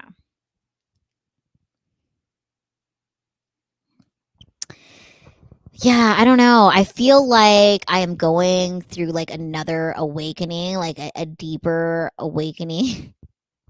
Like I feel like I was asleep, and then I woke up, and then I was taking a little nap, and then I've been awoken again, if that makes sense. Like I don't think everything is as black and white and as extreme as everybody is making it out to be. I think that there's just a lot more nuance to things, and I just want to be at peace and at zen and be able to take a fucking shit properly. You know? It's interesting. So, I don't know, guys. I'm doing my best. I'm figuring it out.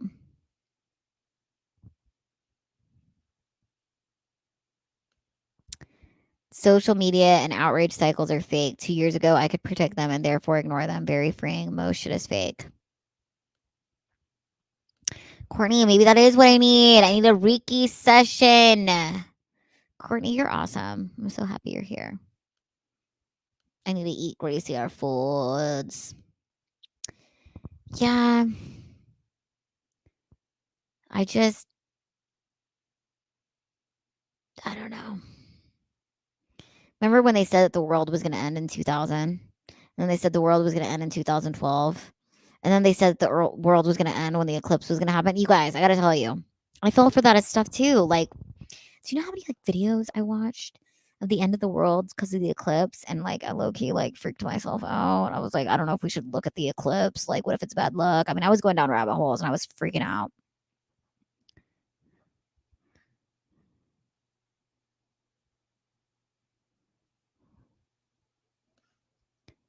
Oh, I still think with everything I've been learning of what is coming, we are screwed as society, but I choose to live my life how I like it, and what comes, comes.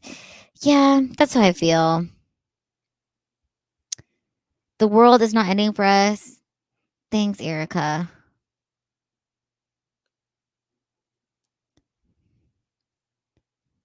Oh my gosh. The comedian Greg Ramiro Wilson was so funny.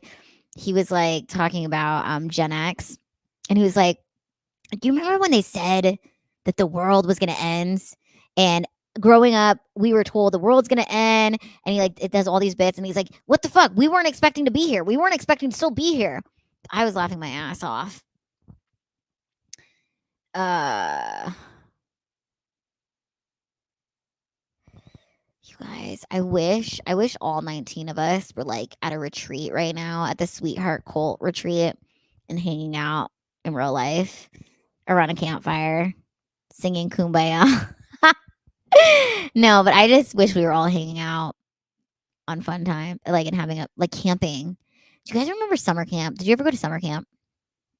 I miss going to summer camp. I went to summer camp. I had fun. I didn't have anything weird happen to me at summer camp. Wow. Wow, I need to make more food. I'm hungry.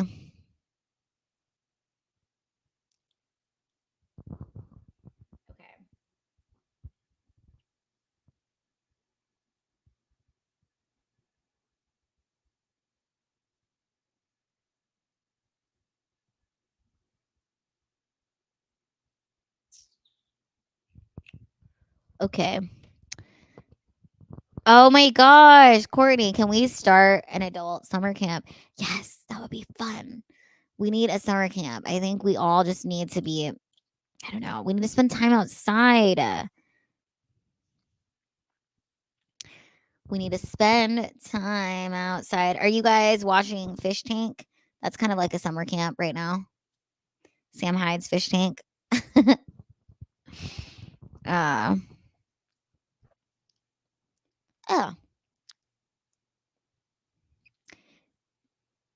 Yes, we will have a mini cult meeting tomorrow. Yes, we will. Need a vacation from a vacation. That's what I miss about Felty. That's great. I did a 3-mile walk today and I had enough of outside. I'm proud of you for doing the 3-minute walk. Thanks for hanging out with me, you guys. It made me happy. Aw. Sam, I've been wearing my Lila hat on the road. Sam, you should take a picture, take a selfie, and post it, and I'll reshare it. I'll be like, look at Sam supporting, being a sweetheart. It's the end of the world as we know it.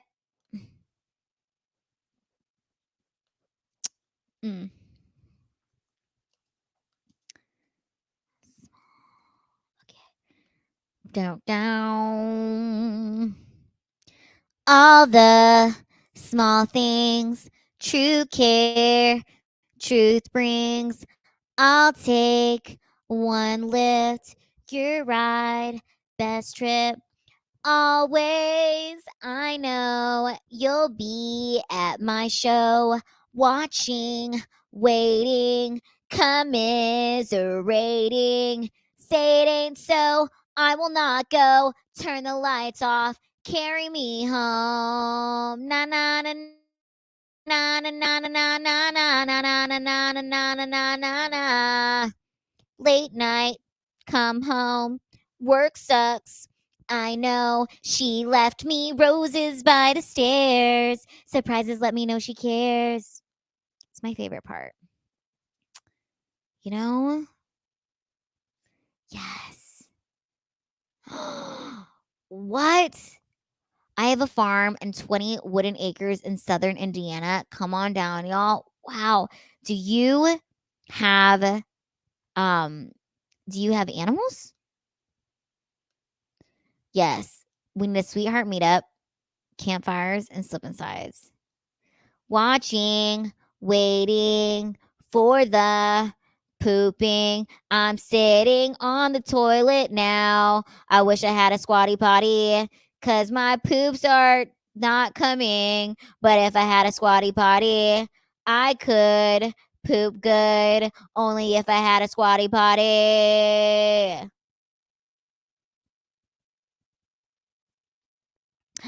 Too many donkeys. Oh, goodness. I wish I had a squatty potty. I sit on the toilet waiting for my butt to work it and poop. I pray to not have just pebbles. I want one log, just one log that's big, connected, not separated. We just want to poop. One log. I just want one log. I cannot go. I cannot go. All I got is little pebbles.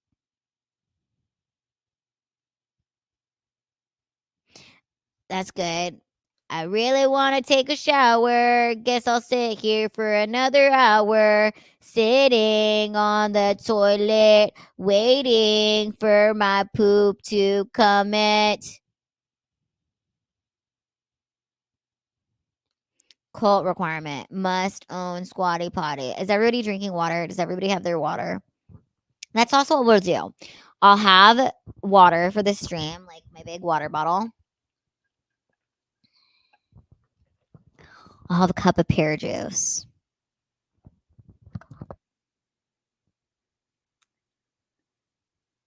What? I saw them live in 2006. Oh, Candlesticks. You know who I saw live? Do you guys remember this song?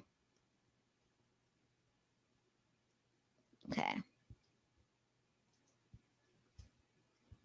God, why can't I? What is the name of the band? I asked my friend Abby about the name of it. She told me. Let me see if I can remember. Where is it? What's the name? I asked her because what was the name of the song? I saw this band when I was in college. Let me see if I can find it. I know what it is. Okay. 1 second.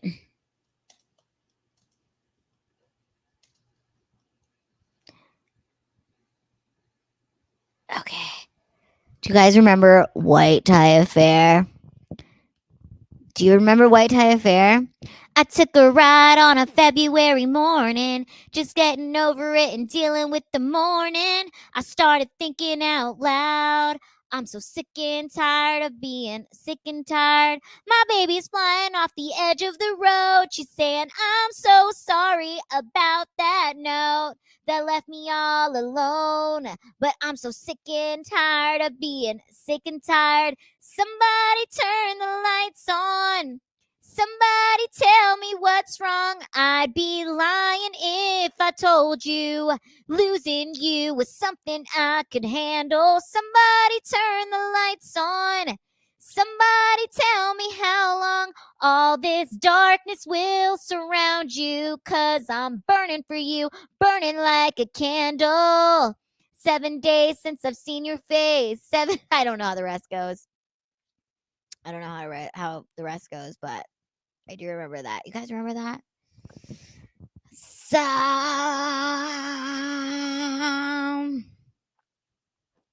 Somewhere over the rainbow. Okay. What?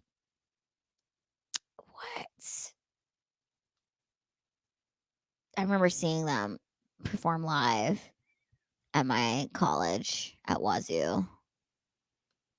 And I thought it was so awesome. Yes, you know what, Courtney? I should be drinking prune juice. I should be drinking pear juice.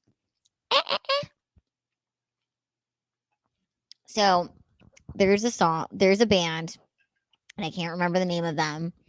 They have a song that's like, so this is what it feels like to be 24. Something with the open door, and a part of you, and a part of. I can't remember it, but I wish I could. I just know that one of the lyrics is, so this is how it feels to be 24. Something, room with the open door. Something, I don't know. And I've been trying to figure out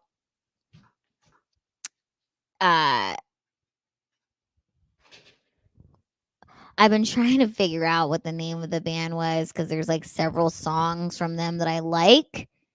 And that's the only lyric that I remember is, so this is how it feels to be 24. Stuck inside something room without an open door. Something place in a part of you. I don't know. Like, do you guys know? Have you heard of them? Coheed and Cambria. And let's see if it's them. I don't know. No. I don't think so. I wish I could remember them. Maybe it's, I don't know. Goodness, I really wish someone in the chat knew what song I was talking about. Yes, we can do a workout session every week. We'll probably have a segment on Late Night Lila where we do 5-minute workout together, an arm workout, which I think will be great. Man, I'm so upset that I can't remember the name of this band.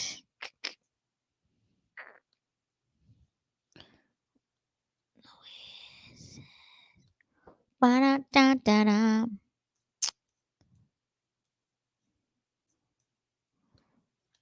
How does this go?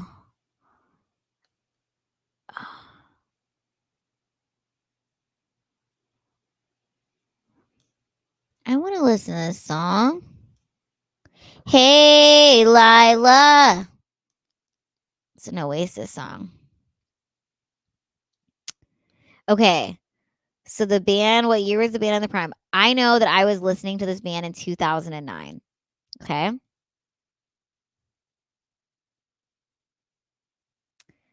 And I just know the lyric is, so this is how it feels to be 24.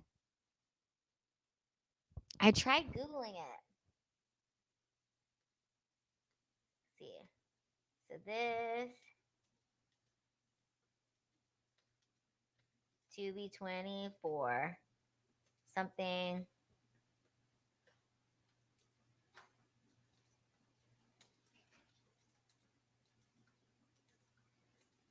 Lyrics 2009. Let's see. No. I don't know, you guys. It was this band. And I Shazam. Okay. Maybe I go to Shazam. Ugh. So this, let's see.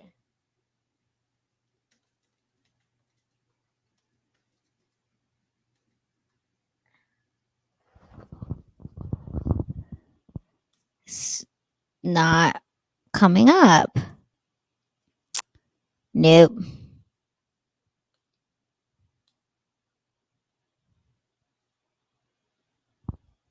Hi guys.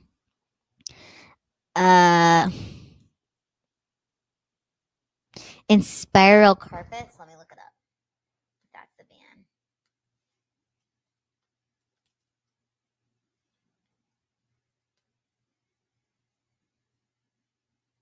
No.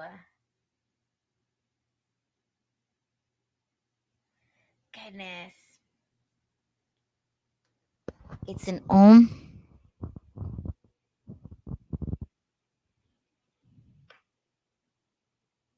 I can't remember any of the other lyrics. It just know it goes, so this is how it feels to be 24. Something part of you. I'll be so happy if we could find this because it's stuck inside a room with so maybe it's like the ghost of you. Ghost of you lyrics band.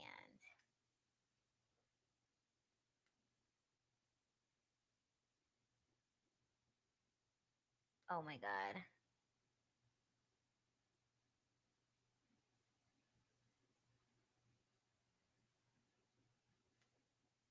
No. It's not My Chemical. Let me see.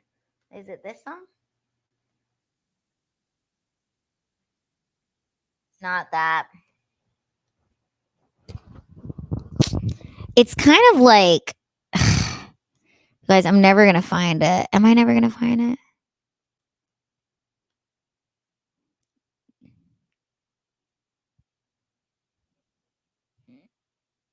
Boys Like Girls? No, but it's like, you know what? It's along those lines.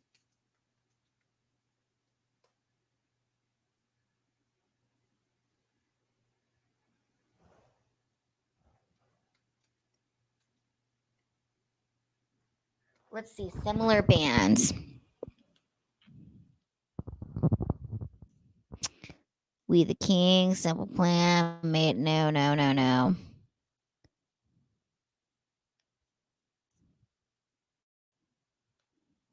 I really cannot.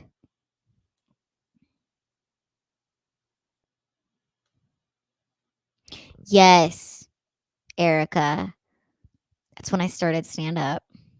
It's also when I got arrested and I spent the night in an Oakland jail. Yeah. Oh my gosh. Sam, I don't know if we're ever gonna figure it out. Okay. I've been trying to figure out this band for years and it hasn't come to me. And I used to know it. And it's one of those things where it's like, you know, if I saw the lyrics, I wouldn't have to hear the song. I would know how to sing it. I know.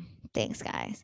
That's all I know, Prob Joe, is so this is how it feels to be 24. Sun, in an open door. Something chasing a part of you. Something.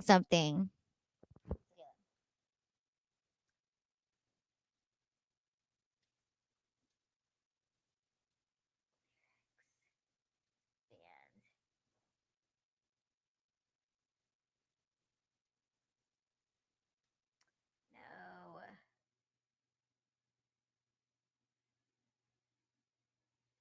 Find song by lyrics. Okay. So this is how it feels to be 24. Never ready to leave. It's Sherwood. I found it. Oh my God. Oh my God. This room's been dusted and it's covered in prints from the month you spent with me, and I've cataloged it, arranged the report with a chapter every week, and I studied sleepless, biting my nails and grinding my teeth, and I think I've had it, cause that makes two of us, cause you've had it with me. And here in the meantime, I'm a fly on the wall and glued to the action, a twist in the plot line, a demand for a call, the loss of attraction. And I'll tell you the worst part, you're exactly the way that I thought you would be. So I'll stay for the last call, cause I'll move away, but I'm never ready to leave. Whoa, I'll move away, but I'm never ready to leave. This house is haunted, but not in the way that you've always heard it said. And I'll dust the attic, no razor teeth, making camp beneath your bed. But I've heard them walking late at night with the twins of confusion and regret. And they share the stories of things that I have done that I'd rather just forget. Here in the meantime, I'm a fly on the wall and glued to the action, a twist in the plot line, a demand for a call, the loss of attraction. And I'll tell you the worst part, you're exactly the way that I thought you would be. So I'll stay for the last call and I'll move away, but I'm never ready to leave. So this is how it feels to be 24, a thief without a key to an open door, just peering through the window for any clue or anything explaining a part of you. I guess the real question is, I don't know, is why am I afraid of letting go? I found it, you guys. I cannot believe this. I'm so excited. Wow. We did it. Yes. Let's listen to the freaking song. I want to hear it.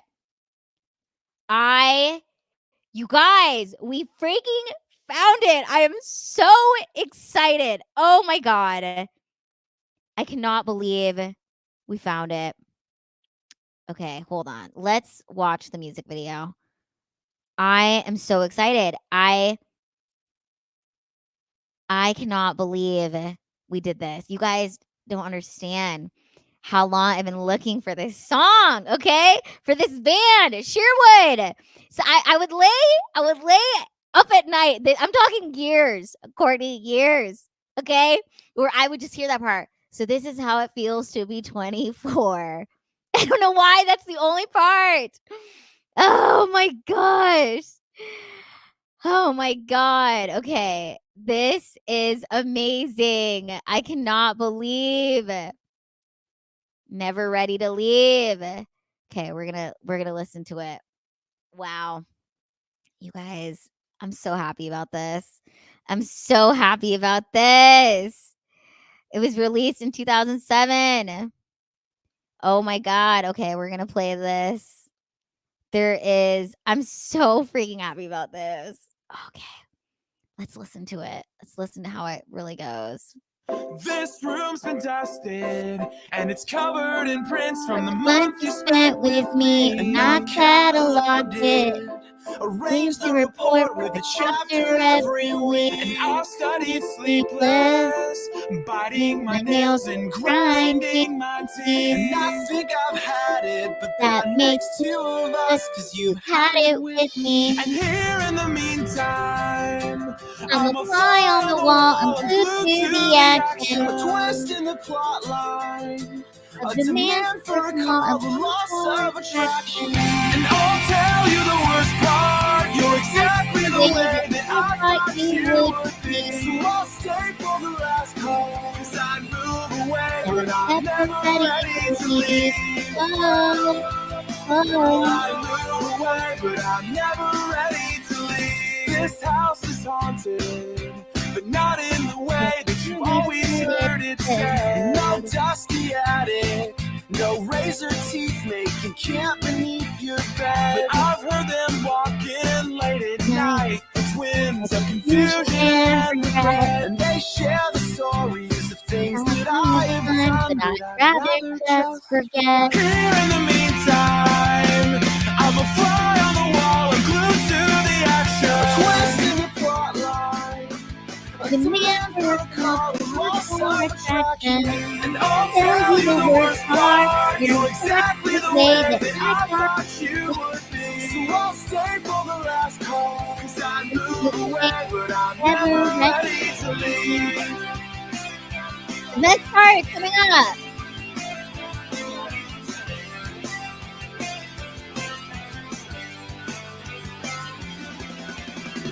So this is how it feels to be 24. Deep without a key to an open door. Just peering through the window for any clue or anything explaining a part of you. And I guess the real question I don't know. Why am I afraid of letting go? Why am I afraid of letting go? Oh, you guys, I'm so happy we found it. I am so happy we found it.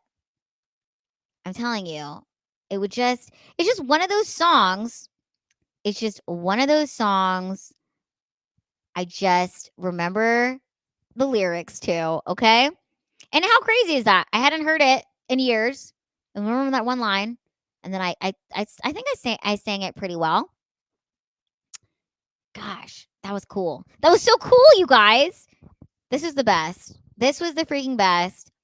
And Courtney, I love this. I own this album. I'm sobbing right now. Girl, me too. It does. Yes. It reminds me of that Dirty Little Secret song. Yes. Oh my God. I cannot believe I found Sherwood. I could never remember the freaking name. 'Cause you were a song in my head. Let me see if I remember the lyrics to that song in my head. I just want to see if I remember that one too. This is fun. I'm so excited. Sherwood. I will see if I know it. Oh, I don't believe it that I could be so deceiving and bring you down to feel this lack of loyalty. You were a song in my head, the warmth of the sheets in my bed, a story forever told but never old, a warm arrival never left so cold.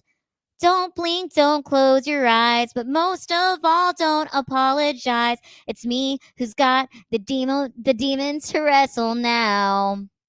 Oh, I don't believe it that I could be so deceiving and bring you down to feel this lack of loyalty.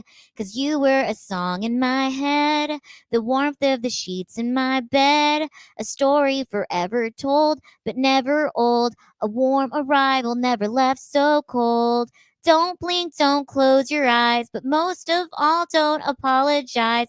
It's me who's got the demons to wrestle now. There's a patch of a blue in the stormy sky. I don't remember how the rest goes, but yeah. Okay, let's see. I can't believe I remember how these songs go. Isn't that crazy how songs can just be in your mind and trapped? What's up? What's up, David? You guys, I cannot believe let's see. I'm gonna see if what was their other top song I had. The only song for the longest time. How does these lyric goes? Oh, for the longest time. Let's see. How does this go? Sorry, guys. I've been looking for this. How does this go? I'm gonna be listening to this later and just thinking about life, and it's gonna be great.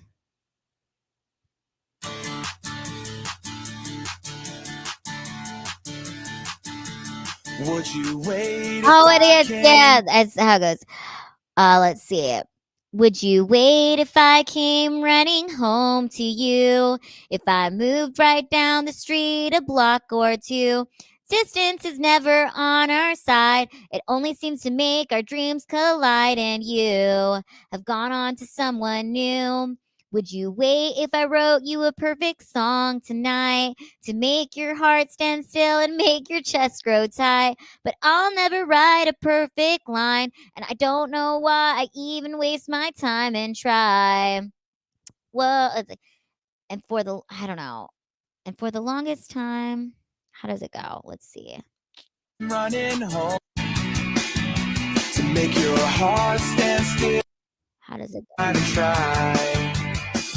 Whoa, and for the longest time, I couldn't love her to save my life. Never a moment of peace in my mind. 'Cause in the longest line, the front and the back are the same sometimes. And taking a number has taken my time. Yeah. Oh my gosh. I cannot believe I remember the lyrics to this. It is. Sam, it's girly music. Okay? It is. It's girly music. It's girly music. Girly pop, pop. Here's another song I just randomly remember. And I was singing in the shower. This is another song. I remember it. If we were a movie, you'd be the right guy, and I'd be the right girl. And I'd be the best friend that you'd fall in love with. In the end, we'd be laughing. Watch in the sunset fade to black. Say the names, play that happy song. Uh-oh, there you go again, talking cinematic. Yeah, you're charming, got everybody starstruck. I know how you always seem to go for the obvious instead of me. But get a ticket and you'll see if we were a movie. These are my go-to songs. Sam!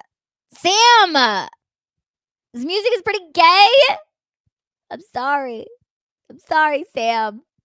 It's just old music that I am thinking of. But God, that was so cool that I figured out it was Sherwood. Okay. You guys, this has been a blast. We've had a good time. Are you going to miss me? Did you have fun? Did you enjoy this? Yes. Spice World. I'm a spice girl.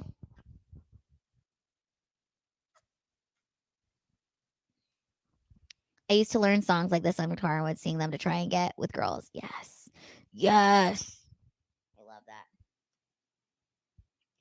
Guys, I've had so much fun. This has been a blast. This has been a blast, blast, blast. It's been so good. Please do it, Courtney. I'm going to obsessively listen to Sherwood now, too. Leave it off here. I'm going to listen to Sherwood. I am so happy that I figured out the song. It's been bothering me. It's been really, truly bothering me for so long. Proud Joe, I love you. Proud Joe is here. Okay, so the next time we're going to meet is Monday night, okay? I need to make a promo. I need to make a promo for this. Felty, can you make something? I need a promo for Monday. And we're going to have another meetup. Sweetheart Cult. Yeah, okay, so we'll call it the Cult meetup. Late Night Lila, Sweetheart Cult meetup. Monday night, we'll be back.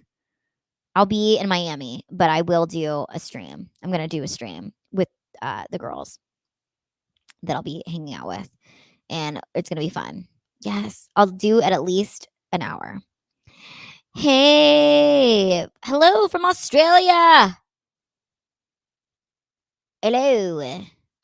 From the land down under. How you doing down there, Nicholas? Woohoo! You guys, this was so fun. Oh, that would be cool. I need to message people and let people know that I'm going to be there. We'll see what happens. So maybe we can make something happen. We'll see. Okay. I'm going to be there for a week, so we'll figure something out. I'm excited. Maybe I'll do some comedy. I don't know. All I know is I'm going to have a blast. Or if there's any sweethearts in Miami, let me know. All right, you guys. This has been fun. We've had a great time. See you on Monday. Monday night, late night Lila streams. That's how we're going to do it. Before I go, just want to say, don't forget to like and subscribe. No, but for real, be kind to yourself. Try not to judge yourself or other people. I mean, just clean your room, do your laundry, fold your laundry as soon as it gets out of the dryer, because it's so much more. It just feels better to fold it while it's hot. You know what I mean? It's like a warm piece of bread. Fold that shirt. All right. Love you guys. Talk to you soon. This has been an amazing. Yes. Please pray. Pray for me. Pray for you.